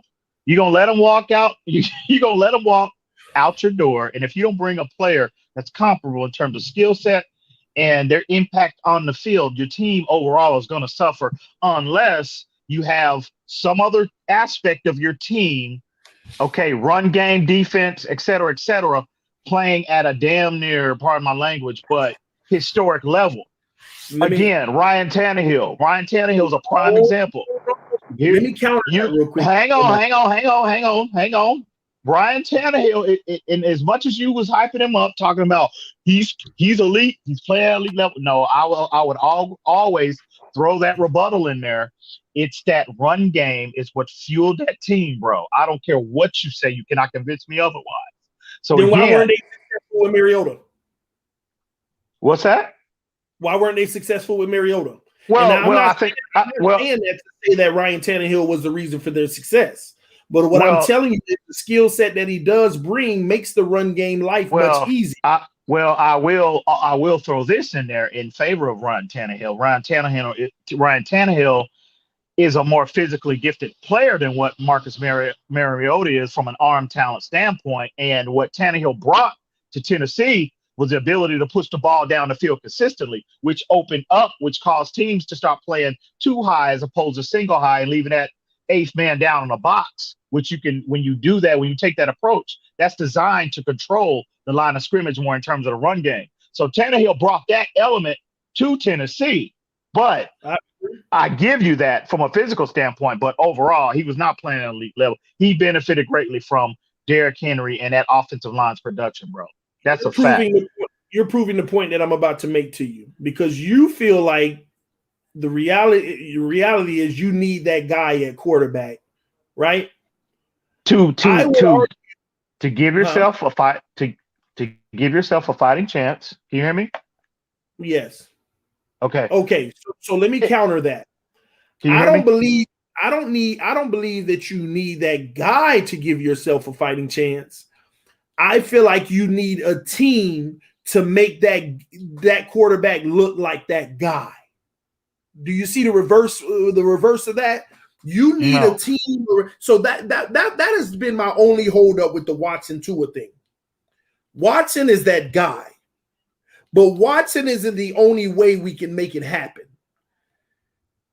I still don't know what Tua is. You at a minimum have to be above average. But if you put the perfect team around an above average quarterback, you're going to make that quarterback look like that guy. That's the point. And that is a way, like some still argue to this day, and I'm not knocking them because there's a piece of me deep down inside that agree. Tom Brady ain't that guy. He has always benefited from having the pieces around him to be that guy. Well, I'll say this as far as Brady is concerned. I do think Brady's his approach to maximize his potential, his abilities, you need to implement. It needs to be a more run-based, play-action-based approach as opposed to a pass-first, then run-second approach. I think Brady, if you deployed him a lot how Peyton Manning was deployed, as primarily a drop-back guy that's going to drop back 30, 40 times a game and beat you and threaten teams that way, he's a Hall of Fame player. But if you Tom Brady, if you adopt that run-based, play-action-based approach, he's the best we've ever seen. Exactly. He's fortunate to have some semblance of a run game in his career. But again, guys, he's always had a 1, 2, or even 3, 4. That's true. I agree. I mean, I've seen this guy go in playoff runs where conference round, one guy's running the rock and getting 130 yards, and then you come into the championship game and you thinking you got to worry about that guy, but it's a totally different guy that just ate you up for 90. And then in the Super Bowl that same year, a third guy that ate you up for 140, and literally they started 3 different guys and didn't figure any. And so he's always had a balance to where, but also let me not diminish Tom Brady at all, because what people have to understand is his intellectual goatness. I'll put it like that. Mentally, nobody really talks about his brain in this game either. Nobody, they always just talk about he gets it done, he makes the plays and this and that, but nobody really pegs Tom Brady as this guru. But he is. He knows what to do, when to do it, and what gives him the best probability. And that's where he wins as well. Yes, it's 3rd and 6, and I should be throwing this ball. But you know what? With the look that I'm getting, I'm gonna run this draw, and I'm gonna call the audible, and they gonna, and he picks up the first. Like, my thing is Tom Brady. I want a smart quarterback, and I want a quarterback who ain't got to be the greatest arm, the greatest thing ever, but the team around him can make him look like that dude. To put it like this, people say if our receivers didn't drop as many balls, we would be given to a better grade this year, would we not? Yeah, absolutely. Just from the eye test, right? So at the end of the day, you have to look at it from a standpoint of, I don't need that dude. I need the team around my above average quarterback that makes him look like that dude. And when you talk about Tennessee and Tannehill, if they had a half the defense that we had, they'd have been in the Super Bowl, if you ask me. If they had a defense, they'd be in the Super Bowl. I don't know about that, because again, you have to. Well, I'm not gonna say it wouldn't help. The Tennessee is one of the better teams in terms of the talent, from a talent standpoint. That's undeniable. They're one of the better teams. But again, if you again, philosophically, teams have different approaches, bro. That's just life, in general. But life in the NFL, it's like our defense. You look at, we're built from the back forward. Other teams like San Francisco, they're built from the front back. So it's just philosophical. But at the end of the day, I just think in terms of a team to be competitive, to have a fighting chance, to have a hat in the dance, you got to have that guy. You have to, bro. It's not coincidence why every year we see the playoff landscape. It's the same cast of characters for the most part. That's not by coincidence. Name them. I mean, Aaron Rodgers, Russell Wilson. Let's just talk about the NFC. Aaron Rodgers, Russell Wilson. Let's see. I'm drawing a blank here, bro. Patrick Mahomes in the AFC, obviously Brady, Breeze. Who else in the AFC? Lamar Jackson. He's, again, I'm not putting him in that tier, but Lamar Jackson's I would say he's a top 10 guy at this point, considering his athleticism and all of that. He's a top 10 player at that position. Ben Roethlisberger's, Phillip Rivers, when he was in San Diego. I mean, bro, you see the usual. Now, you might have a guy sneak in there like a, Joe Flacco or a Jimmy Garoppolo. But again, look at how those teams were constructed. The San Francisco 49ers, mediocre quarterback. They had historically great defensive line, historically great running attack. But again, there's a ceiling to that. Did he win it? No, he didn't. But I give you Flacco. Flacco did win. You look at how that team was built. Historically great defense, historically great running game, but they won. But again, you'll have players sneak into that, that playoff window every now and then. But for the most part, you see the usual cast of characters in the playoff landscape, bro. You got to have that guy, bro. I'm sorry. And again, before you can get to the Super Bowl, bro, you got to get to the dance. You got to at least get there. No. You keep on saying you got to have that guy. But again, everybody you named, you got to have that guy when they're not making more than 15% of the salary. Well, you can say that now. Okay, I give you that, TD. But that is a true factor on every single person you named at the time that they did what they did. It's the true factor. Well, again, I like I said, what you're saying is factual to this point in this current. Watch this. No, let me back up for a second. Where was Aaron Rodgers before the last 2 years? Where was Aaron Rodgers before the last 2 years? Let's take it a step further. When has Russell Wilson got out of the first round since his rookie deal. Well, again, TD, I'm not. Listen, all these quarterbacks you named, and I'm about to show you something. But because were they not in the playoffs? Did they get to the NFC Championship game? No, but were they not in the playoffs? Yes, but what did I tell you earlier? These guys are making so much money that they're making so much money that they can carry you in a regular season playing 8 bums a season and winning 2 difficult games. But when they playing the cream of the crop in the playoffs, they getting first round exits, or they're just missing the playoffs. Aaron Rodgers, before the last 2 seasons, where he was like on a 10-year hiatus. Let's be honest here. No, not 10. Come on, 10 years, bro. Stop, bro. Stop. Look that. up Aaron Don't Rodgers. do that. What? Oh my gosh, man! Stop! Don't do that. So you're telling me he missed the playoff for 10 straight years, TD? That's what you're saying? I ain't saying he missed the playoffs. He missed the playoffs. You said a 10-year hiatus. You said a 10-year hiatus. I'm talking about being Aaron Rodgers in the NFC Championship and going the distance. It's impossible. It's impossible for a team to tell Brady that.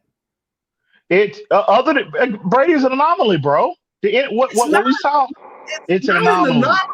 There is a formula that they put in place to do it. Could it be? Well, you put it on the quarterback's willingness to accept less money. Could it be that you had the greatest coach ever to do it, and you had the greatest quarterback to ever do it? Could that be the biggest reason that contributed to that? Obviously not. Come on, man. Not. Look what's happening now. No. Well, you have to again. You got the problem Belichick had this year is what? He didn't have that guy, and I can tell you, it always goes back to having one of those guys. He didn't have that guy. That whole thing fell apart. He's gonna have to rebuild that system over there. No, defensively, they had a top 10 rushing attack. They had their defense was top 12 with no balance. I get it, but they had nobody to threaten. They did not have a consistent threat at the quarterback position. Was the reason why? That is the reason why we saw that fallback from the New England Patriots this year. They have to rebuild their system over there. Offensive coordinator, quarterback. No. The system is correct. No. The system is fine. Their philosophy is fine. They just have to go. They just have to identify that guy. They got to go get another one. They have to go get another one. Listen, I don't dispute that the system is fine, and yeah, they have to have the people that operate the system. But I am here to tell you now, in their kind of system, had they had a few weapons around, I mean, if you ask me, Tua could run that system really nice. You know, if they had a few weapons for him. I mean, you saw Brady there. Let you go back to 2019. We saw Brady, how the greatest we've ever seen do it. Okay. You muted, bro. Oh, I'm sorry. And Cam Newton was a former MVP, bro. We saw what a disaster that was this year. So why were they unable to put weapons around Brady in 2019? Well, I look at it two ways. I look at if you look at historically, okay, if you're going to be critical of Bill Belichick, one position that he has never been able to get right consistently throughout that 20-year dynasty, it's always been relative to that position through the draft as well as free agency, with the exception of Randy Moss and maybe Wes Welker. But every other, I mean, bro, it's been a lot of inconsistency in bringing in players and developing in players at that position. So, but what does it tell you that they didn't need to get it right to still be a dynasty?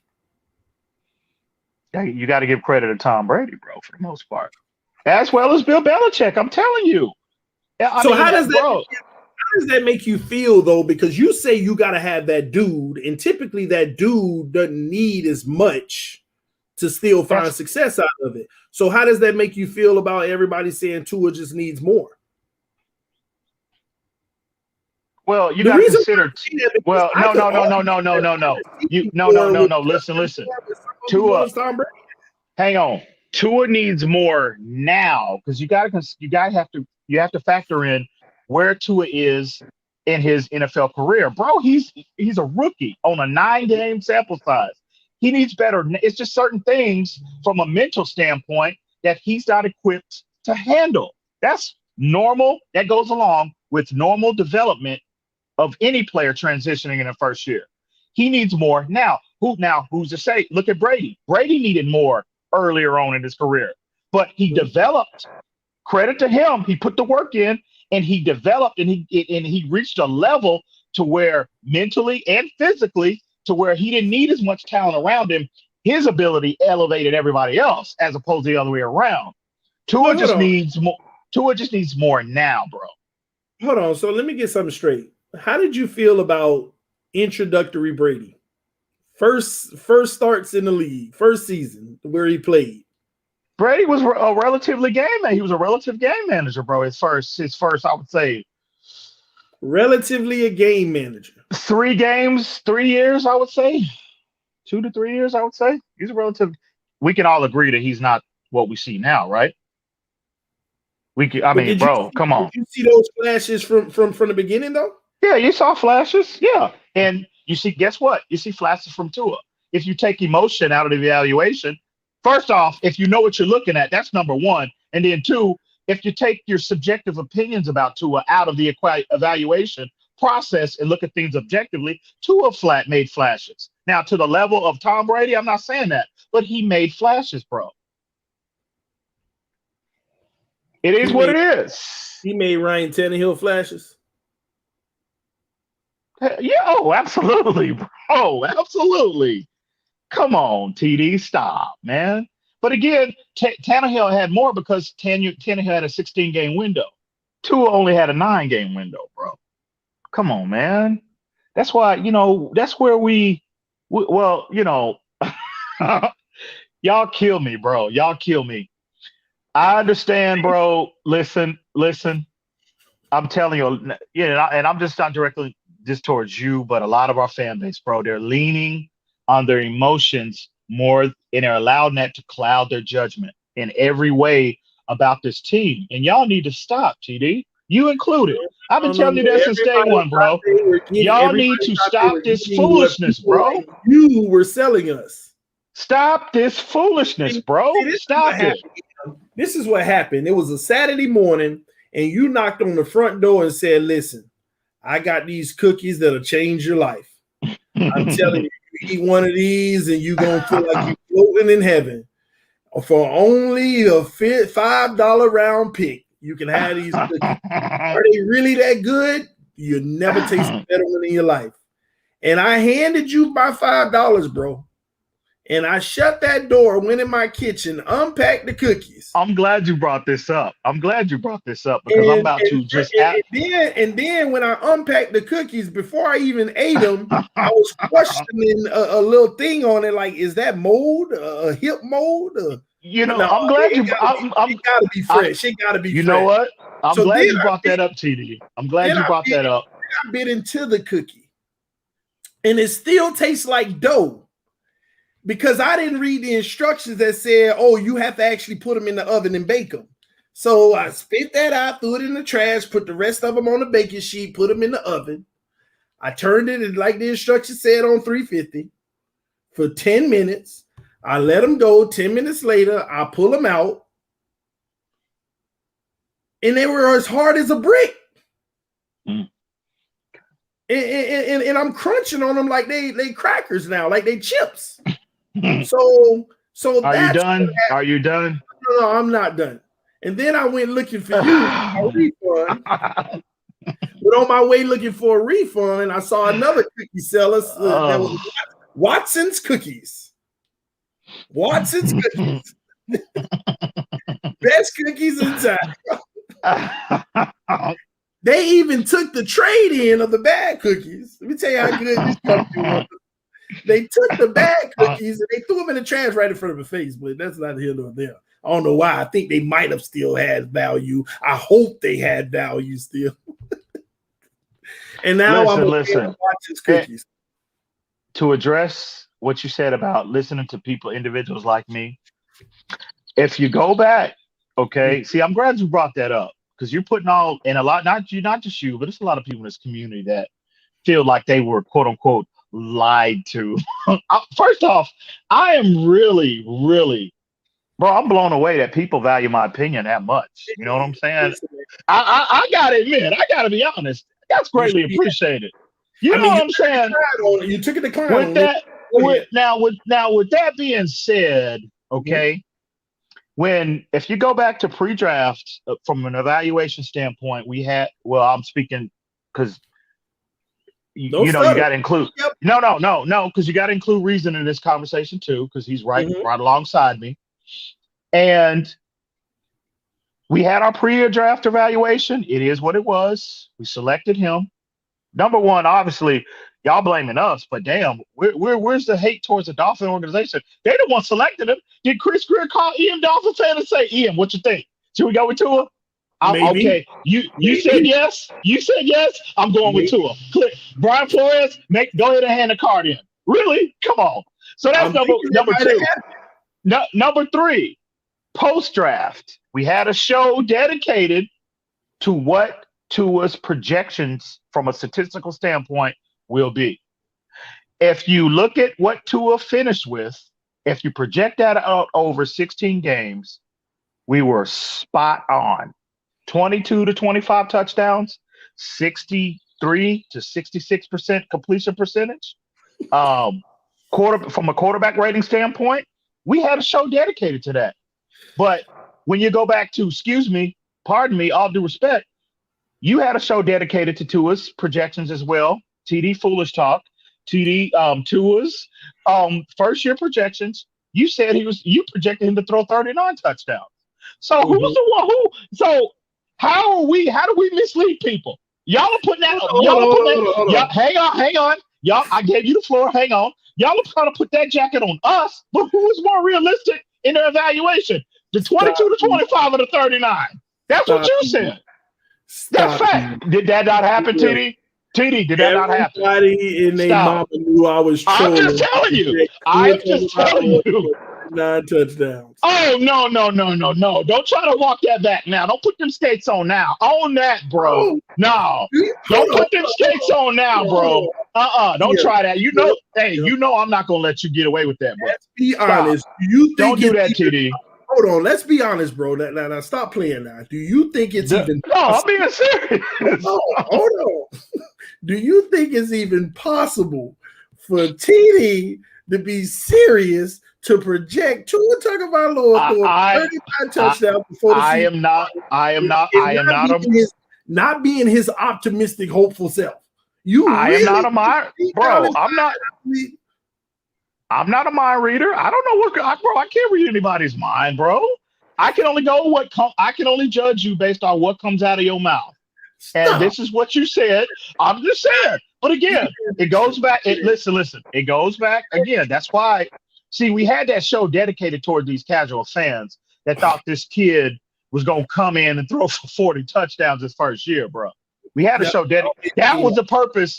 That was the purpose of that show. To be realistic. To be realistic. Let's get something straight. See, you always switching the narrative.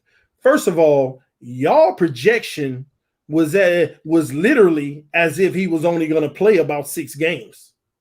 No. We said no. We prefaced everything based off a 16-game window, TD. We didn't know what he was going to play. This is all before training camp, bro. That's why we said if he plays. These are realistic numbers for Tua based off the personnel that's around, based off how this offense is constructed. This is a realistic. Anybody who has been on this show or watched this show could not even imagine me being serious saying that Tua was going to throw. Bro, hey, listen. I'm not in the business of trying to read people's minds. I can only judge people based off what comes out of their mouth, no matter how buffoonish it is. Hey, I'm sorry, bro. It's what it is. Put it like this. Well played, okay? I'm just saying. Bro. I'm just saying. Just saying. So y'all need to blame TD Foolish Talk, not EM and Reason for this.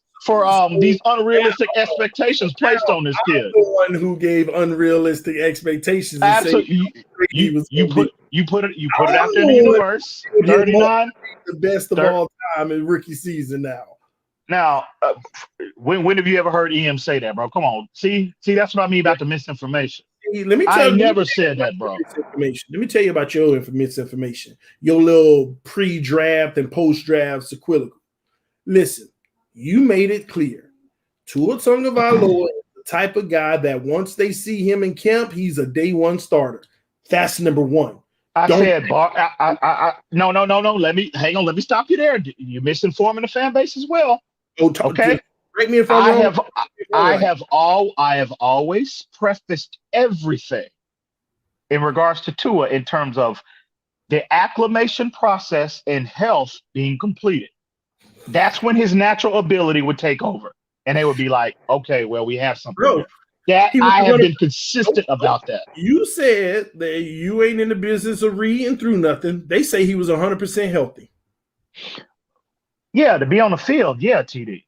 to But play. He was I mean, 100% but ready. if you know the nature, if you listen to athletes, okay, and when they talk about having catastrophic injuries, ACL tears, torn labrums, bicep tears, Achilles, et cetera, right? They all say when you have your initial injury, you have your surgery, there's a rehabilitation process that has to happen, right? Just to be able to function. But for a world-class athlete to play in this sport, it takes another year because in essence, you're not able to train your body, right? You're just rehabilitating your body for a year at that point. So it takes an additional year to train for your body to get back to where it was pre-injury. And I don't understand, again, casual fans are the only ones that come to that conclusion, bro. If you know this game, right? The detail, everything that entails with this game, from injuries to schemes to personnel groupings to everything that falls under the NFL umbrella, right? You have to take that into account. So again, when I said that about Tua, I mean, again, maybe it's me. I'm automatically making the assumption that everybody's on the level. But I guess when I keep hearing these question marks, I guess I need to stop making that assumption. No, everybody is not on the level. So it's these casual fans that make me jump to these conclusions and put these unrealistic expectations on this kid. And it's ridiculous. So for the record, ladies and gentlemen, Absolutely ridiculous. for those who are just tuning in, EM basically let us know today that he's all on the Watson train and Tua is trash. No, stop that. Stop. See, there you go. See, there you go. See, there you go. There you go. There you go. There you go. Stop it. See, confirming it right now. I thought that I jumped on TD Talk. See, now you're reverting back to TD Foolish Talk. See, here we go. Yeah, we had over 500 people in the building. Y'all hit that like button. We should have well over 300 likes. We're only at 290. Fair exchange. Hit that like button, man. If you're loving what you're hearing, punch that like button. We got so much more coming y'all way, me and EM. So y'all punch that like button, man. Somebody said TD trolling. Man, EM know I'm trolling him, man. He didn't say he don't think he has a future in this league. But stop it. Because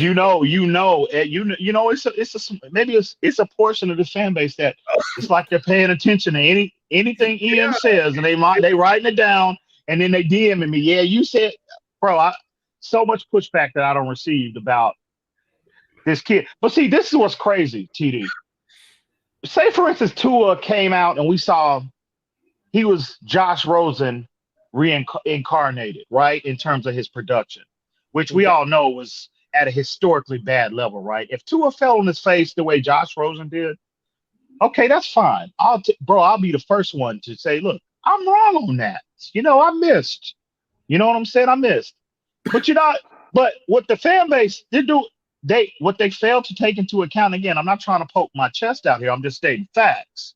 And I got to include, reason 13 in this as well.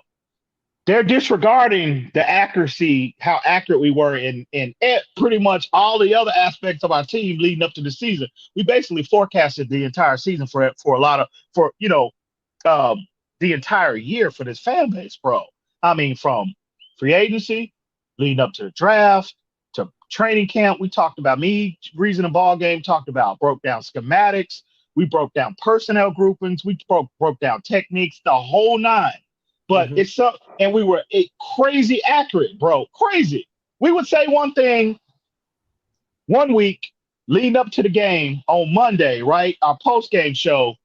Have a show on Tuesday, and then you'll hear Chan Gailey and I'm just stating facts. You hear Chan Gailey basically reiterate everything that we said days before. And again, I'm not trying to sit out here and saying we know everything. No, I'm just stating facts. But I'm just saying I'm bringing this up to say that how the pushback that I received, I can't speak for anybody else, but me personally in regards to Tua, and it's ridiculous, bro. Because the only thing people cares about is the quarterback situation right now. Let me prove it to you. I just got a message in the comment section by Chad Burgess. Said Deshaun Watson would go 4-12 with the weapons we have now. If that don't show you that people only care about the quarterback, you see what I mean? And then had the nerve to say Deshaun Watson would go 4-12 with the weapons we have now. Well, listen. Everybody has their own opinion. Everybody's own. I have to be more mindful of that, and I'm going to work on that. I'm going to try to work on that. That everybody's just not on the same level, in terms of their ability to have the level of understanding that goes with this game. Everybody's not on the same level, bro. Travis Wingfield is who I hold in the utmost regard, the highest regard. He's on one level, and everybody's trying to catch up to him. You might have yourself on one level. You might have the Dudley Do-Wrongs of the world. You got Reason. You got Ball Game. You got Great One DeVore. You got all these other individuals, different levels. It's levels to this. And so when I say stuff, I have to take that more into account. That, again, some people, we're just all on different levels, bro. So I'm telling you, people, what I've learned in a lot of cases, people don't care about the evaluation of the linebacker, the defensive this, that, and this. Right now, this franchise we need therapy.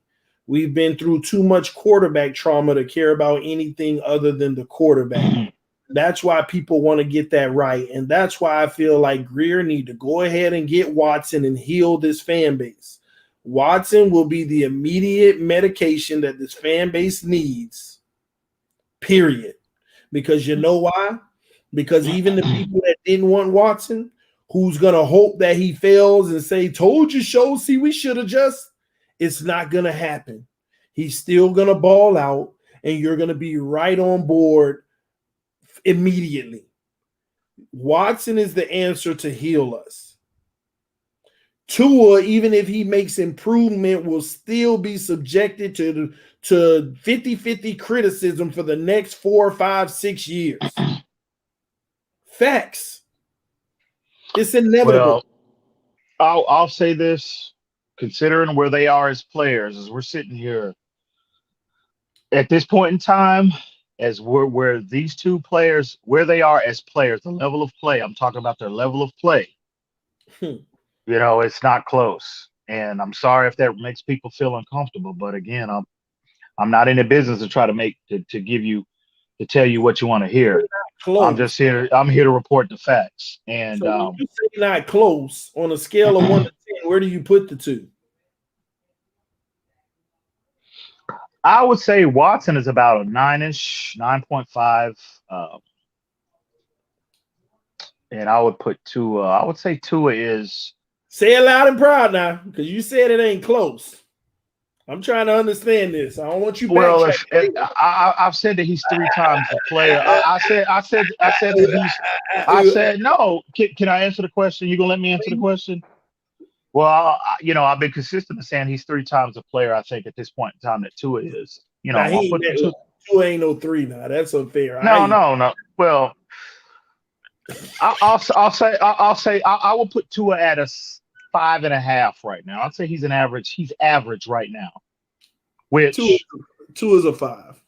Which I'd say 5.5, which is outstanding for it. What you should expect where he should be in terms of a rookie quarterback, bro. No. Status as a rookie. No. See, that's that stuff right there. You hope for the better. You hope and pray that a player. You hope he can be better his first year. In 9 games, TD? No. TD, 9 games. TD, 9 games. I don't care. Let's Come on, man. Let's stop sitting here writing this fake narrative that a rookie quarterback should be a 5. Let's stop. When you're if you look at the TD, hang on. Consider the if you go back and research the success of players at that position, the ones that are successful initially, and compared to the ones that bust out, bro, come on. Was Ben Roethlisberger a 7 when he came into the league? No, he was average. He was out. No, bro, stop it. Don't do that. Stop. Don't do that. Stop it. Don't do that. No. You're not starting your career 5.5 or no. Matter of fact, if you ain't starting at a 6 or better, miss me with all that crap. No, stop, TD. Stop it. Like, no, he wasn't there, but he'll get better. Well, was Tom Brady a 6? Yeah. Was he even a 5 coming into the league? Stop, TD. Stop it. He was third. He was third on the depth chart. He was third on the depth chart. Okay, his rookie year. See, you're doing it again. Okay, let me break that down for you. When Tom Brady finally got an opportunity to play, what was he? Third, fourth year? I don't care what it was, when he finally got an opportunity to play, what was he? I would say he was average, 5.5. Game manager. You a lie. You trying to tell your narrative. Let me tell you something. Okay. Just because you're a second string or a third string does not mean you ain't better than the person in front of you. So we all know in today's world that they're going to put status above real production. We all know that. They didn't do it this year. They didn't do it this year. Brian Flores didn't do that. What? He didn't do what? You said status before production, right? Yeah, exactly. Okay, so Tua was not established, right? Status. He was the first. He was your first round pick. Oh, okay. My bad. I was thinking you said something else. You're right. Okay, I get it. Okay, there is some validity in what you just said. Okay. So yeah, I get it. Yeah, my whole thing is there are players out here that don't even get their chance to shine. Andrew Van Ginkel might even be a beast next year. But guess what? If Van Noy didn't get hurt this year, you wouldn't have seen that much production out of him. You wouldn't have gotten as many snaps out of him.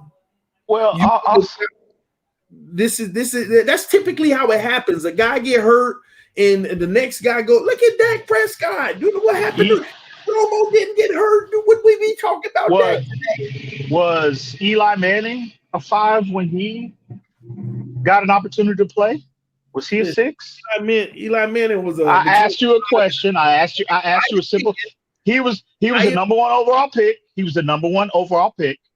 Was he a 6? I asked you a simple question. Yes, no. What was his status when he got an opportunity? And he's supplanted a Hall of Fame quarterback, right? And Kurt Warner, which is crazy, but yeah. Was Phillip Rivers? I mean, Phillip Rivers rode the pine. But he had a 6. When was he a 6 when he started? No, he was average quarterback, 5.5 ish. That's subjective, bro. Because these guys. No, it's facts. No, they listen. I think our gauge on a 5 is different. Like literally, I think Dwayne Haskins is a 4. Man, you are, bro. He was an absolute train wreck, TD. No. See. That's why I figured. Dwayne Haskins is like more of a on the 2 level. Let me give you an example. Josh Rosen is a 5 to me. Oh my! You know what? It's time to end this stream right now. But you just made me realize. You made me realize we just have different levels. Like your 1s are Pat White's. It's time for me to go, bro. 5. Come on, TD. Hold on. Here's what. First of all, I need to understand how you rank your players, like attributes, and you got to understand how I rank mine for us to understand where our 5s are. See, a guy can have talent. I am going off what they put on. I'm not talking about physical attributes. I'm talking about what they put on film. I'm talking about their play on film. And if you talk about Josh Rosen was an average player, TD, you have stooped to an all-time low, bro. Bro, you don't realize average ain't good enough for me. I need I'm above not average. saying it is, but it's one thing if you're evaluating 2 or 5 years down the road and you're saying he's average. Bro, a 9-game window. 9 Bro, games. Josh Rosen, with what he had around him, Got with 3 years. He got 3. He got 3 years. He's on his what, 4th team now, right? he If got Josh Rosen, stop. whatever, I don't want to hear that. I don't want to hear that. If he showed you something, these teams would have been more inclined to hang on to him as You to know what? get as opposed. You know why you full of it? You know why If Josh Rosen, he's on his 4th team, TD. See, everything goes back to Rosen when it talks about Tua Tagovailoa. You full of it? If you gave Tua Tagovailoa this year that offense and the same defense that we Stop had, it. Stop that. Follow me on this. Follow me on this. If Tua I can't with Rosen, bro. You will always lose me with Rosen, bro. I'm sorry. Let me say it now. I don't care about Rosen, but let me say it. If Really? Tua Tagovailoa had Josh Rosen's O-line, Josh Rosen's run game, come on, and man. Josh Stop. Rosen's defense, if Tua Tagovailoa had all 3 of those factors, y'all need to stop with that ridiculousness. His production would have been even half of what it was this year. No. Do you realize how many, bro, that's how many more opportunities this defense gave Tua? Do you realize? Are y'all really that blinded from the simple fact that the team around Josh Rosen was night and day from the team around Tua? Well, don't you think? Don't you think that Flores, as brilliant of a football mind that he, Chris Greer, Marvin Allen, all these other individuals are? Don't you think they factored that into the equation in terms of his evaluation, bro? Exactly. Do you not think so? So why did they get rid of him the first chance they got? Because they don't want a 5, and neither do I. No, they don't want a 1.5. There's nothing. There's nothing. Listen, hang on. And I said this the year Josh Rosen, in my opinion, relative to these other players selected, there's nothing from a foundational standpoint good enough about Josh Rosen's game for a coach to want to put his name and attach their name to Josh Rosen development. That's fact, bro. That's fact. That's not what this argument is about. You are right. That's what it's always been about with me, bro. Let me help you understand something. In my head, a 5 ain't even good enough to be my backup. A 6 is my backup. Well, okay. In my mind, a 6 is a backup. A 5 ain't even good enough to be a backup. A 9, and I don't give any quarterback a 10, bro. So 9 is like, I would say a 9 is like the cream of the crop. I mean, you're talking Aaron Rodgers, you're talking Mahomes, you're talking Russ, you're talking Deshaun Watson. That's the best there is at a 9. And I think 5, again, it's average. 5.5, slightly above average. 6 is like, you're getting there. 7 is good. 7 is good. 8 is Pro Bowl level. 8 is Pro Bowl level. 5s are trash. Okay, well, I guess we have to part ways on that one. But at the end of the day, it all goes back to Rosen. We all know that. I know you, TD. You get away with this on it. You get away with this every day. You get away with it. What investment did I ever have in Josh Rosen? Well, you went all in on Rosen, bro. Let's be real. I never went all in on Rosen. Oh, really? Really? Okay. Let me lay out the timeline here. Go ahead, please. Hang on, bro. I got 6% battery life, bro, and I'm sitting. Give me if my phone cuts off, it cuts off. Come on, man. Hey, yeah, okay. Listen. Let me lay out the timeline. Let me go back a few months. In training camp, you had a video. You had Finsanity Mondays, right? On the Monday, you and Finsanity talked about training camp last year. Hang on. Yeah, I'm going back before. Let's rewind before training camp, right? The one where Rosen looked better than Tua in camp. Okay, hang on. Can I finish? You gonna let me finish or what? Okay, yeah, go ahead. So you had Finsanity Mondays. You all talked about the potential. All these reports coming out, right? And you hopped right on it, talking about Rosen is going to have a chance. This is what you said. Rosen is going to have a chance to start. He's going to have his hat in this race. Is what you said. Who said that? You said that. Okay, so And where fast did forward I to get two. it? Where did I get it from? Okay, Where did I hang get it on, from? TD. Hang on, But TD. you gotta tell the TD. people where I got that from. Okay, I don't know where you got it from, bro. I'm trying to figure that out Did myself, Brian bro. Flores and Chris Greer say he was going to be given a fair opportunity?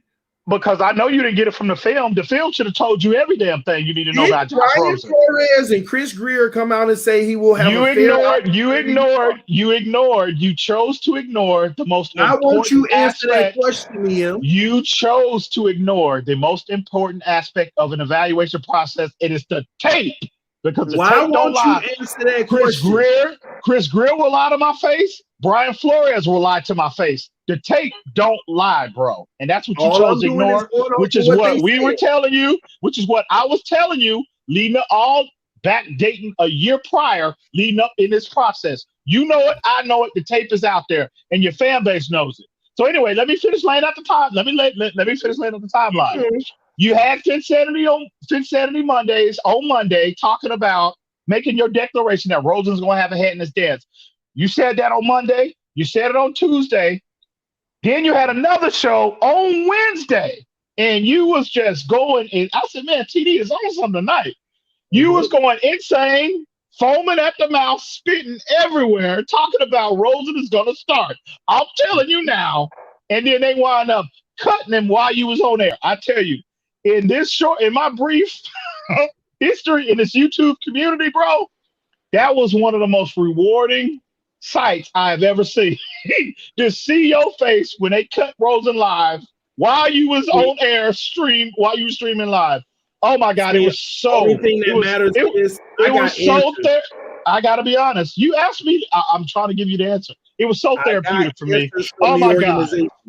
I got answers from the organization that they lied to us. Only thing I report, and I continue to tell you this, EM, is that I don't know that. I don't know that. They said, you asked me. Hold on. They said he was going to be given a fair opportunity to compete for the starting job, and everything coming out of camp showed that Josh Rosen was looking better than Tua. Everything but the tape. Everything but the tape. And I tried to tell you. And I tried to tell you. First of all, you ain't had no consistent tape of Tua looking good in camp. Everything about the tape you chose to ignore, bro. That's what you did. EM, come on. Let's be honest. When you draft a guy with the 5th overall pick, he's your future. They kind of did Rosen a favor by trying to give him an opportunity to make it on another team because he did not have a place here. The fan base was already so the fan base was already so behind Tua. 1, 2, that was a Ross pick. That was a Ross investment. So it didn't matter. Like, I get what you're saying. What we saw from Rosen the year prior, no, there's no way we should have thought that he would be potentially our starter in 2020. But what TD was showing was film throughout the training camp where Rosen was making the passes and all of that. That's what he was looking at. And we go back to 2019. No. See, here's the thing. Mm-hmm. And what we could, not only me, but other individuals, we tried to tell you, TD, and just the fan base in general, there's always a PR game that is played at this, that's always being played at this level, right? So it did not benefit the Dolphins to kill him because obviously they wanted to recover as much as that second round pick that they could recover that they initially traded for him. So if you go out and if you project to the world, no matter what you did with the 5th overall pick, for them come out and saying that it's going to be an open competition, bro, that's to maintain whatever level of trade value they had with Rosen, which turned out to be absolutely nothing because they wound up cutting him anyway because they couldn't find anybody to trade for him. So I tried to tell you that. And so when you're talking about hang on, TD. Here's the difference. So I tried to tell you, when you go out on a limb and make these definitive statements like that, he's going to do this, and you just totally disregarded the most important part, which is the tape, bro. He didn't give you anything. He didn't give you anything to give you hope that this kid could actually be a competent starter in this league, bro. He didn't, and you chose to ignore that. This is exactly what went down. That's fact. No, you want to skip over small details. You want to skip over small details of what happened. This is how it went down, okay? First of all, the last time we saw Josh Rosen when they benched him and went back with Fitz, from that point all the way to the end of the season, nobody got to see Josh Rosen. But what did Flores and Greer them came out to do? They said out of their own mouth, we gave Rosen a list of things to improve on. And what else are they supposed to say, bro? That's fine. I'm not debating with you about that. Understand where I'm coming from. We gave Rosen a list of things to improve, and he has checked the box on those. He will get a fair opportunity to start in the offseason. We come to the offseason. Flores and Greer, I still stand by that it wasn't their pick. This was a Stephen Ross pick. He says, I don't care what you got planned. Go get Tua. They go get Tua. They're in camp. Tua, everybody is reporting that Rosen looks better than Tua. That's a lie. That's a lie. It ain't a lie. That's a lie. No, stop, TD. Don't do that. Don't do that, TD. Stop. Don't do that. Flores. He just didn't use his name and said, what we cannot become is the check down quarterback. Stop and it was only one quarterback in camp throwing check downs the whole time. Rosen TD. Stop. Rosen beat everybody in the competition. Everything that was coming out was Rosen. Stop, TD. Don't do that. So for me, I'm saying, don't you think that was? Hold on. Are you gonna let me finish? Are you Go ahead. So, you're right in this regard. You said it was a PR stunt, TD. I said the only thing I have to go off is what they are telling us. Okay. So they're telling us Rosen checked all the boxes. He's getting better. I never discounted that it may be a PR stunt, but I also never committed to that. Yes, you did. For the record, you did. But go ahead. For the record, you did. Came out and said Rosen is going to be the starter this year. It was based off of all the information we got. When Rosen got shipped off or traded or whatever, cut. When Rosen got cut, it told me that you were right. It was a PR stunt. And on top of it, they lied to the fan base in regards to Josh Rosen. Now, it also tells me that right now, Tua Tagovailoa is our starter next year. That could also be a flat out lie. Straight up. It could be. Nobody's disputing that. Nobody's but you know, has Flores. No. During that whole time, I continued to maintain. In that 3-day stretch when I said he was going to be the starter, that was during camp when we were getting all that information. Hey, Mr. Ball. But on every single one of those streams, I literally said, and it may not happen, but I think it will. Okay, I was off on that. I was wrong. But I gotta admit, I gotta be totally transparent here. If I went all the way in on Josh Rosen. Oh no, bro, you went all in. If I can be completely transparent here, I gotta be honest. That was one of the highlights of my life, bro. To see you, the level of conviction that you had in regards to this flawed player. It was okay. In regards to this flawed player, can I finish? I gotta admit, bro. This being the top 5 quarterback in the NFL. To look at your face, the level of conviction that you had for this flawed player, okay, and the fact that they cut him live, how poetic was that? I gotta admit, that's one of the highlights. That's one of the highlights of my life, bro. I gotta admit, bro. I'm just being transparent. They just cut Calvin Lloyd. They just cut Calvin Lloyd with massive guaranteed money still on the books. So what difference does it make? I think no. The difference is they cut Calvin Lloyd. That was therapeutic for me, bro. I gotta admit. Ian, but you have to understand that TD only reports what's brought out. And from the information that was being spewed out by our beat writers, he formulated an opinion. That's all. It's like TD was out there. It was like it's not like he must have like. And I understand.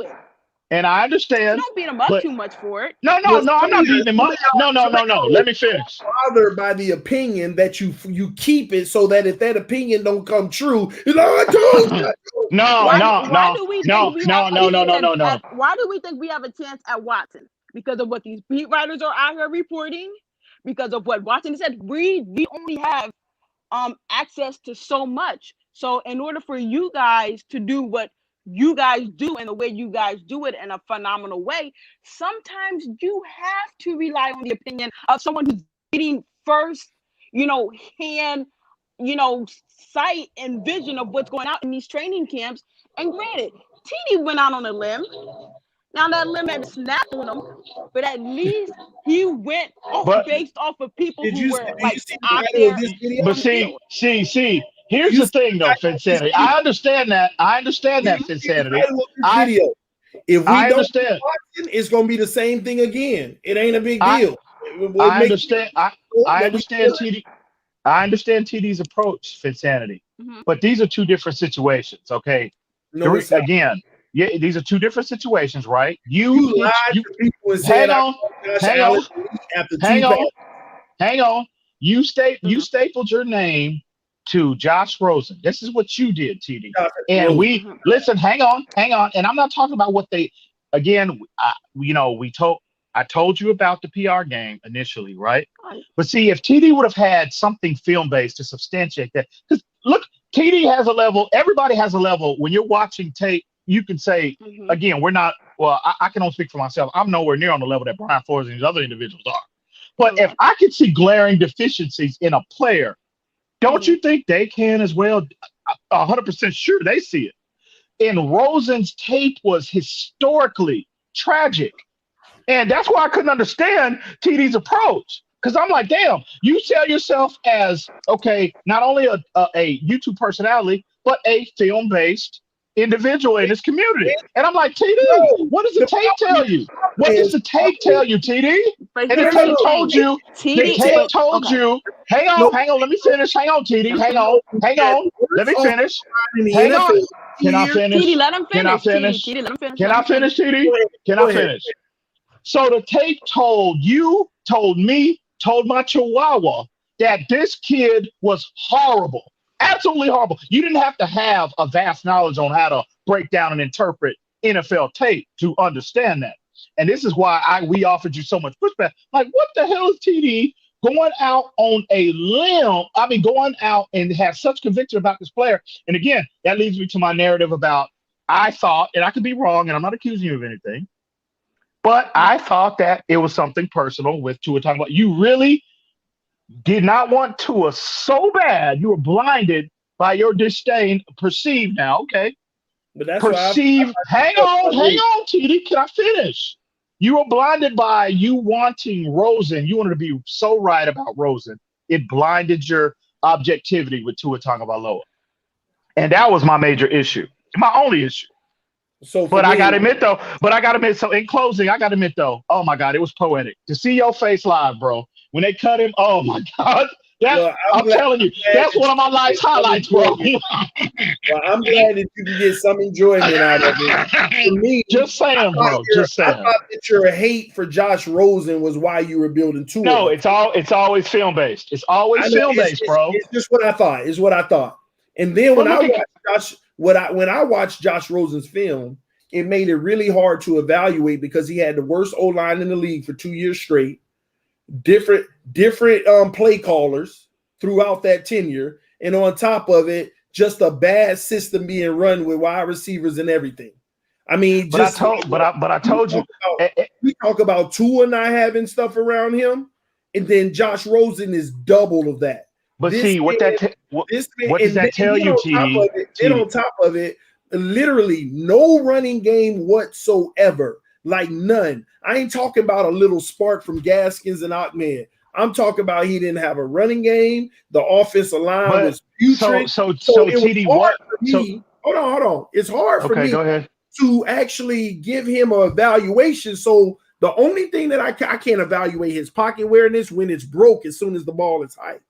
The pocket. I can't evaluate all those things. I was looking at his arm in a lot of cases. One thing that I was critical about Josh Rosen about is that he was a half a step late on his throws.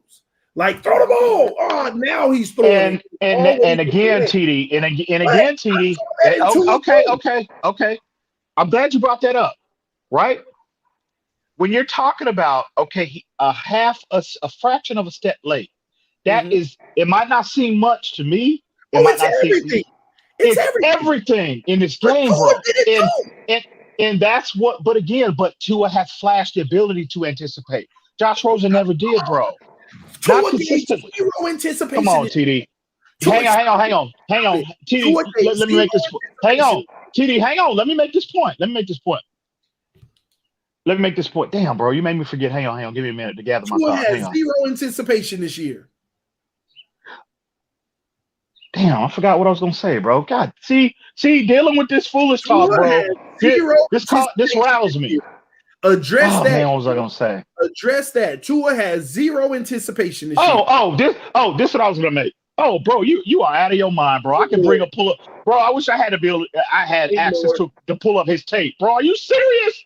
He's shown that this year. Anyway, let me make my point. This is what I was gonna say. TD. Jones over Tua too. TD, hang on. We'll get to that. Let me make my point that I was gonna make. You keep blaming the O-line, you keep blaming the lack of support that he didn't have. What that tells you is that is not everything that goes into the evaluation, bro.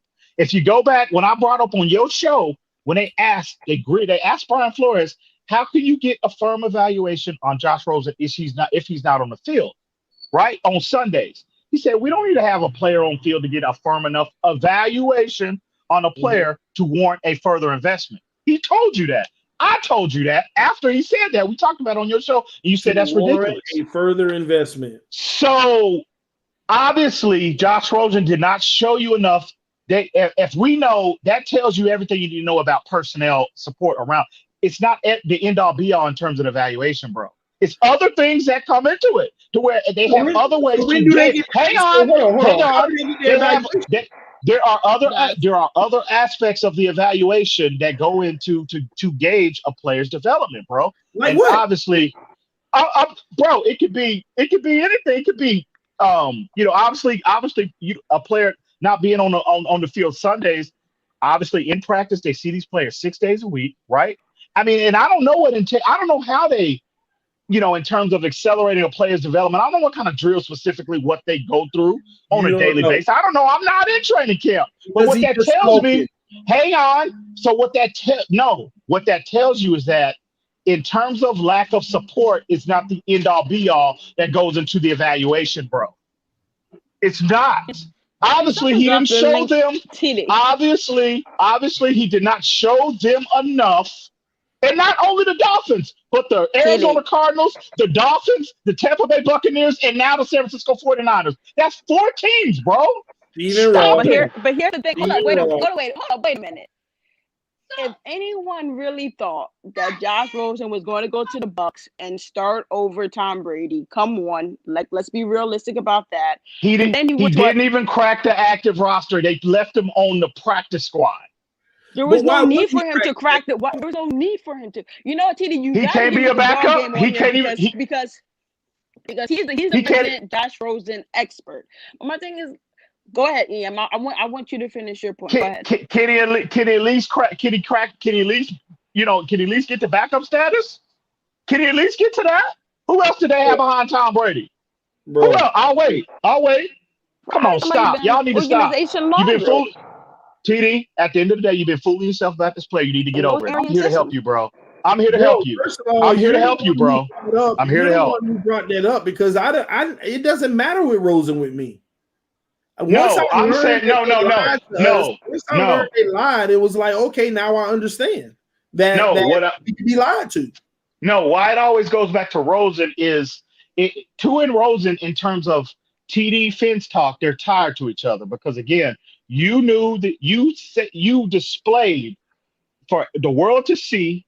You had a high level of conviction on Josh Rosen, a player, which did not warrant the Dolphins to select a quarterback at 5.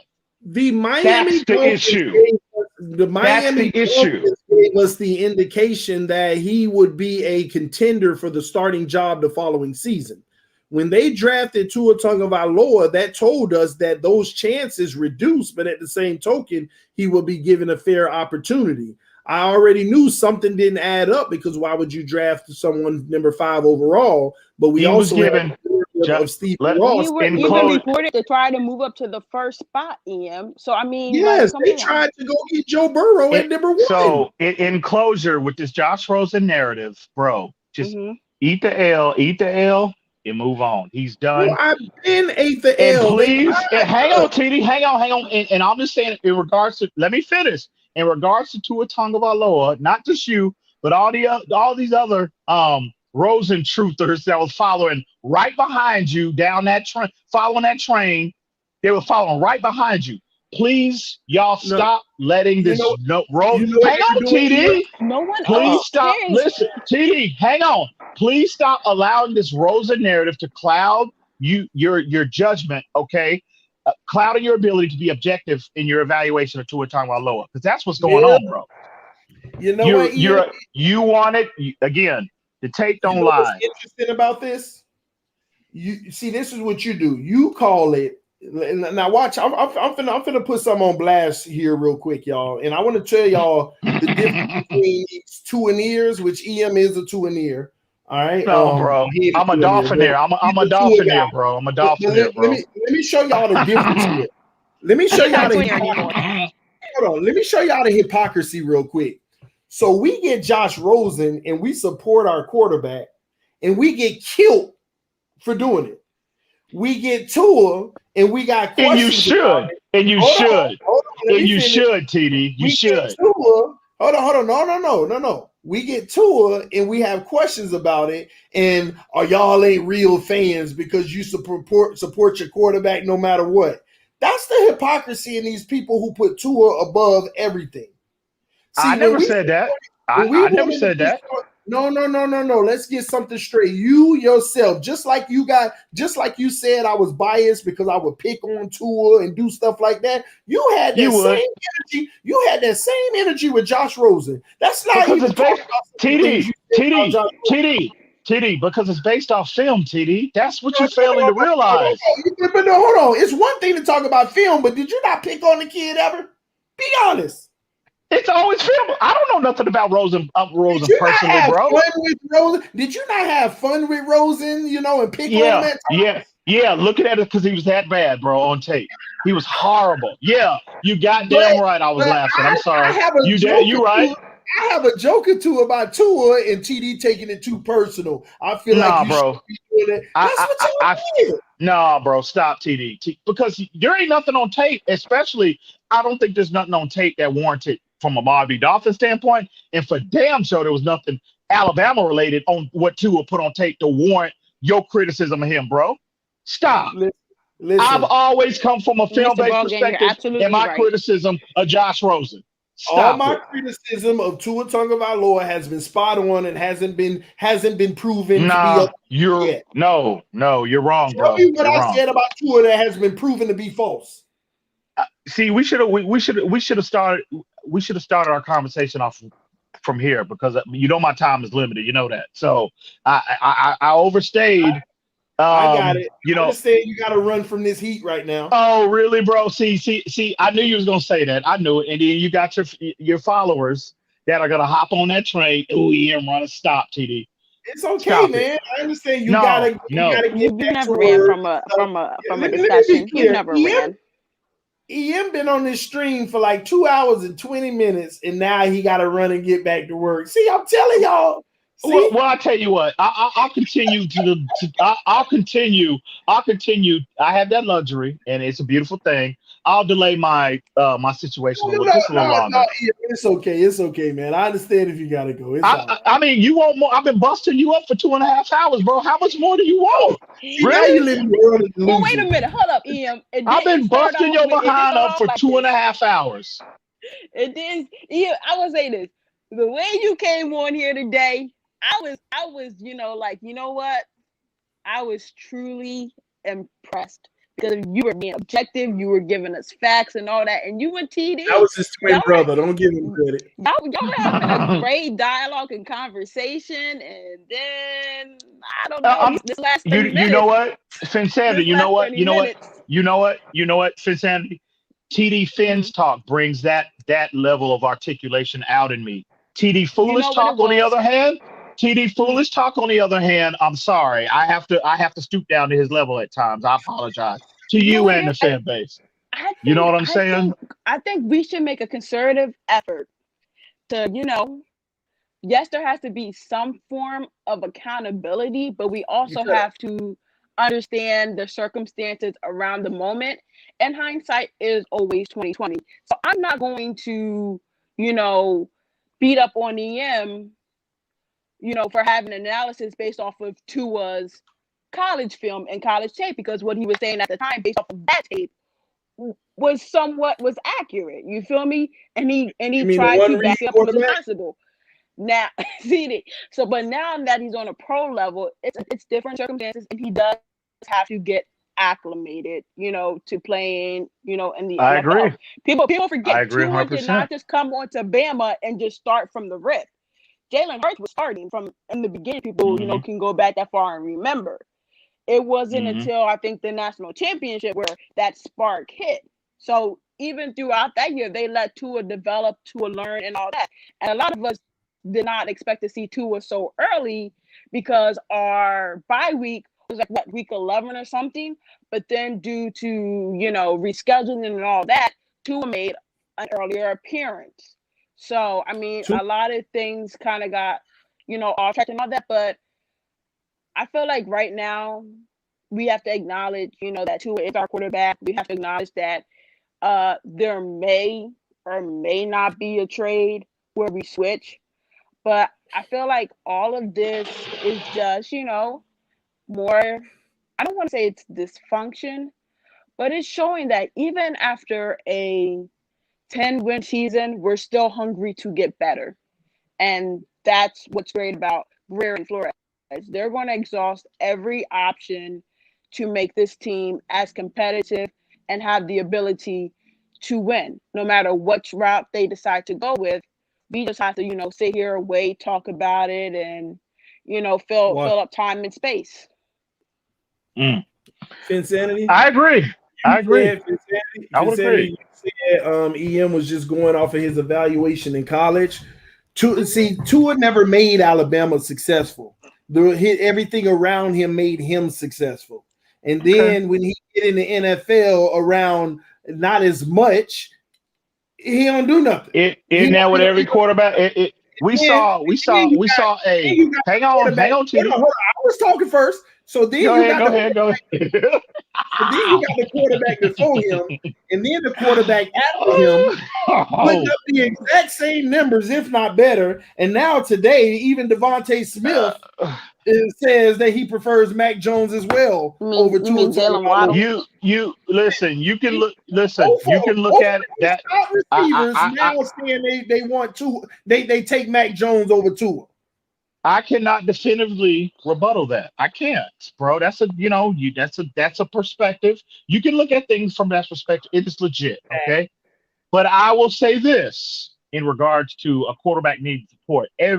This narrative that Tua is the only quarterback that needs support to be successful is ridiculous. We saw a 2019 version of the greatest player we've ever seen, and Tom Brady look rather pedestrian in 2019.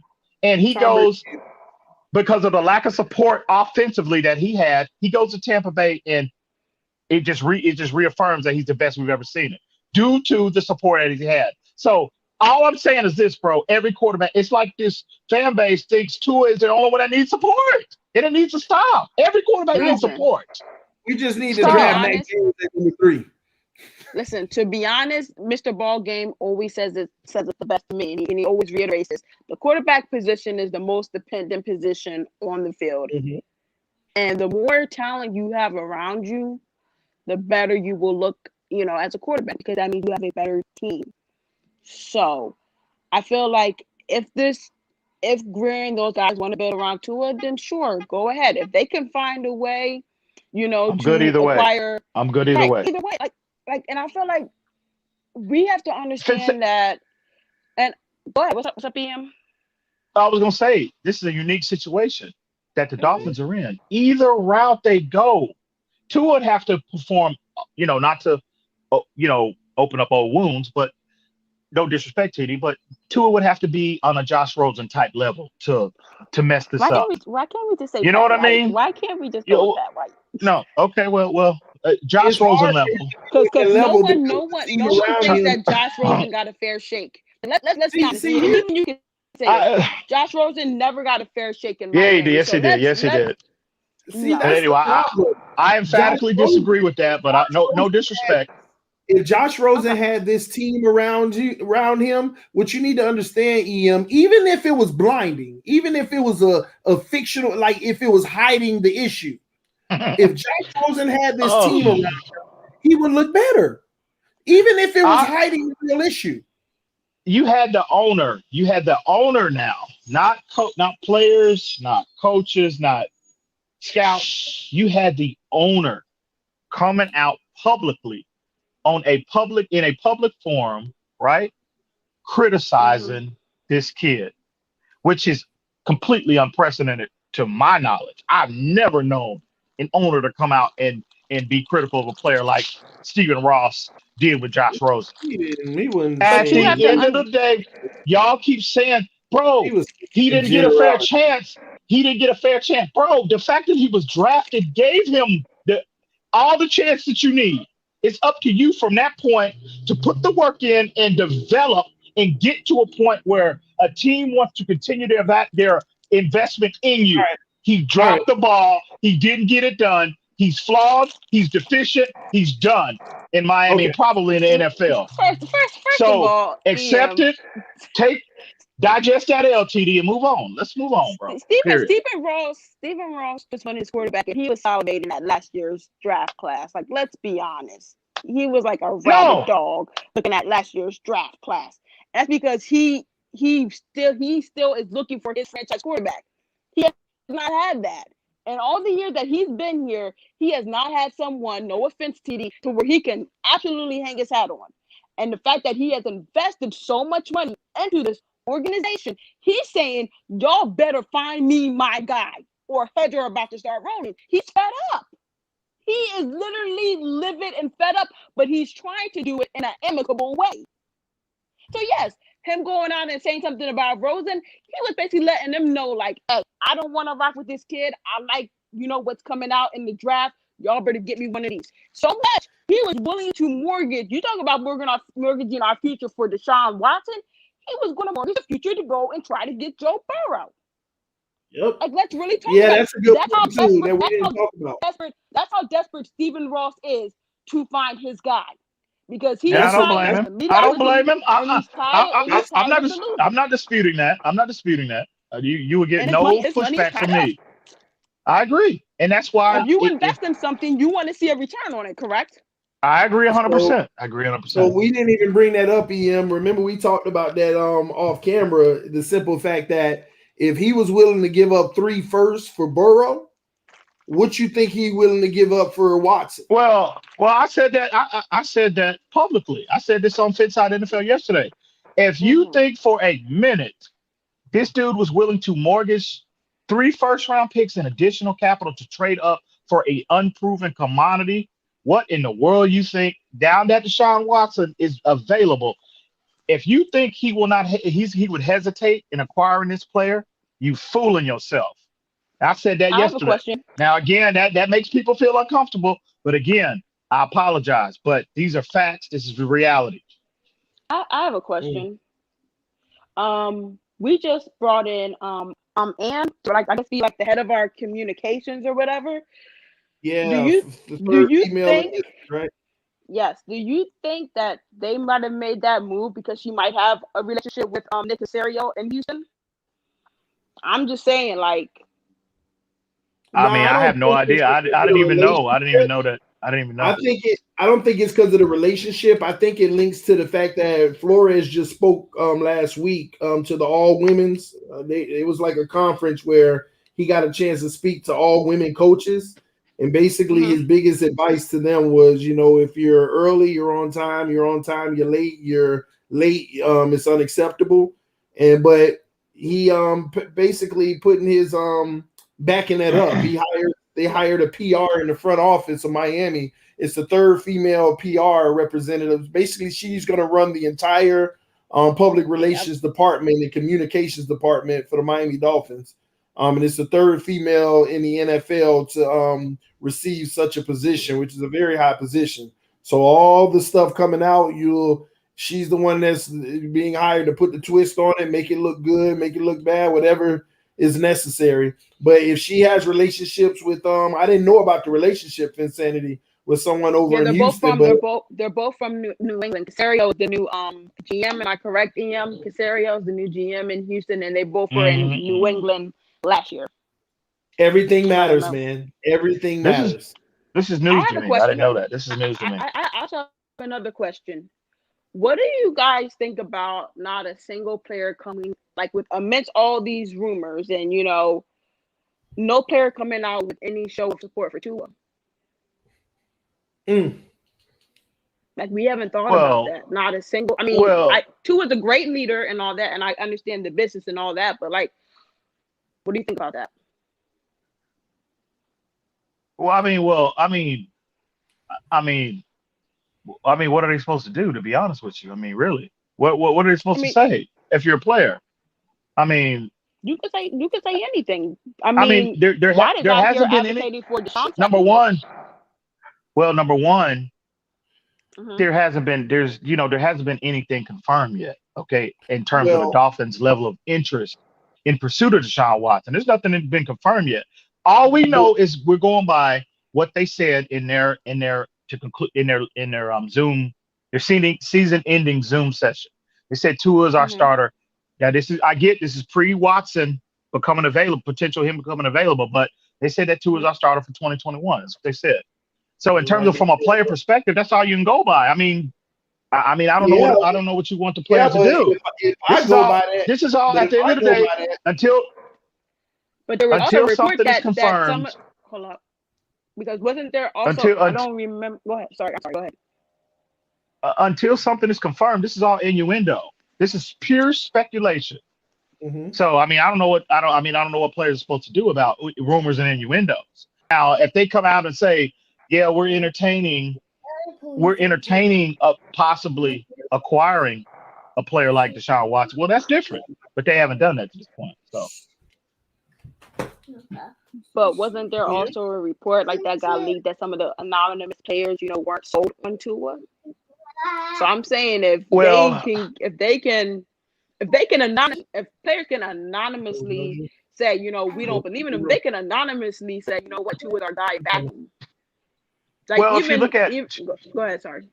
I mean, Mike Gesicki came, publicly now. In regards to what your question, I guess Mike Gesicki, he would be the closest. He came out and he basically put it out there about his support for Tua. He said that last week.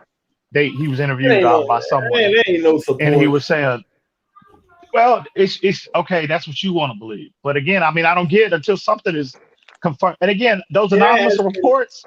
Those anonymous reports, you can take that with a grain, because until somebody comes out and attaches their name to that publicly, you cannot take that as a gospel. So I just, it is alarming. It is concerning. I would say that in terms of these leaks getting, coming out and players, these are not, that's concerning. I don't like that, but you treat it for what it is.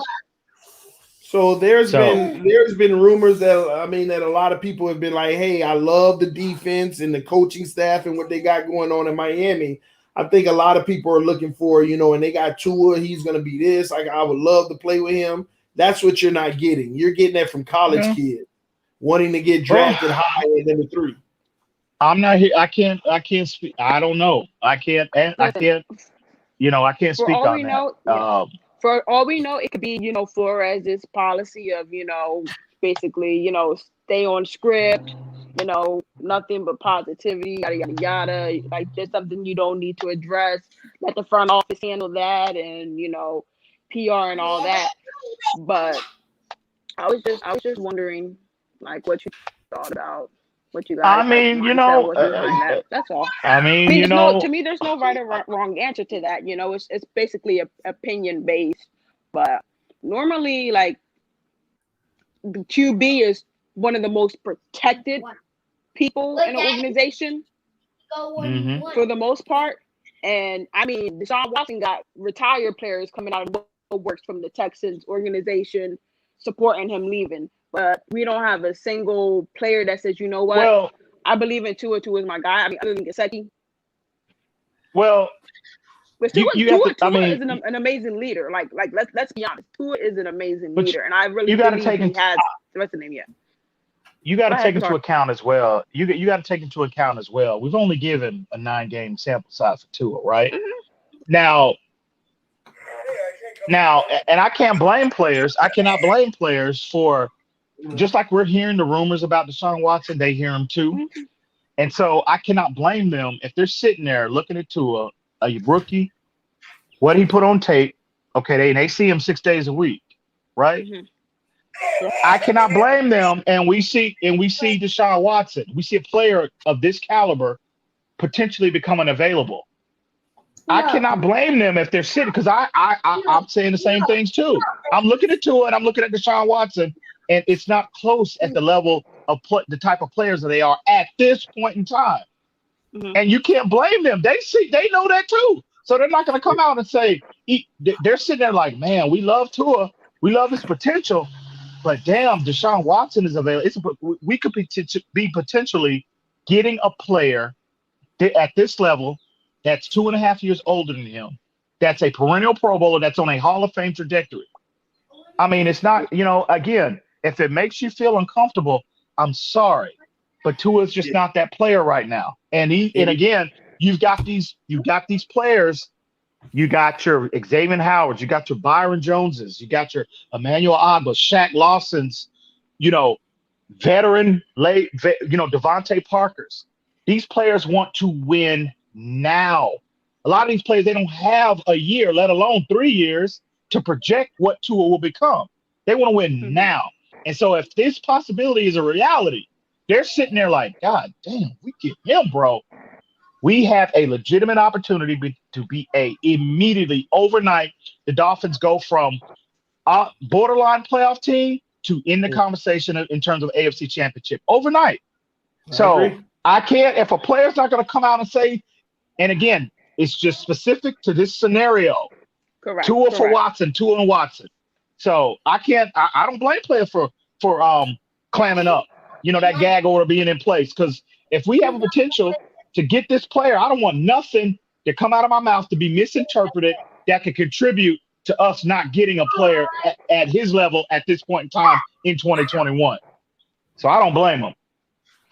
So listen, I hate to cut it right here, but I got to get up out of here. But this was a great conversation, man. We went in for 3 hours. Hopefully we can pick this up sooner rather than later. Busting you up for 3 hours. I love it. Thank you, TD. Oh, this made my day, bro. This made my week. Love you. EM2, EM29, appreciate you letting your brother come through. Finally, somebody speak some sense. Talk to your brother, your twin brother, and get him on board. But no, we gotta pick this up where we left off, man. Great response on this one. At one point we had about 560 people watching. Man, this is a great one. But I think it's gonna happen. But we'll know within the next 10 days. We'll know within the next 10 days, I believe. Shout out to Mr. Ballgame in the comment section, keeping everybody informed and educated. That's my now. We need Ballgame on the camera, man. So next time we go live, hopefully Ballgame free, so we can bring him into this conversation. Absolutely. To talk some sense into us all sometimes. But I gotta get up out of here. Yeah, always a pleasure, man. Always a pleasure. You Finsanity TD. Shout out to everybody in the comments. Shout out to everybody in the community. Hey, it's all about getting a consistent winner on a consistent winning product on the field, and we should not care what that product looks like at the end of the day, as long as we're getting results from it. At the end of the day. Also, next time we stream, we got to figure out why Devontae Smith and Waddle prefer Mac Jones over Tua. Maybe we need to draft Mac Jones at number 3. But anywho, I'll end it on some controversy like that. We'll see y'all soon. We love y'all. Appreciate all right, y'all be good, man. Y'all be good. Yeah, man. Go ahead and put your Josh Rosen jersey on. I'm out. Yeah, all right. One.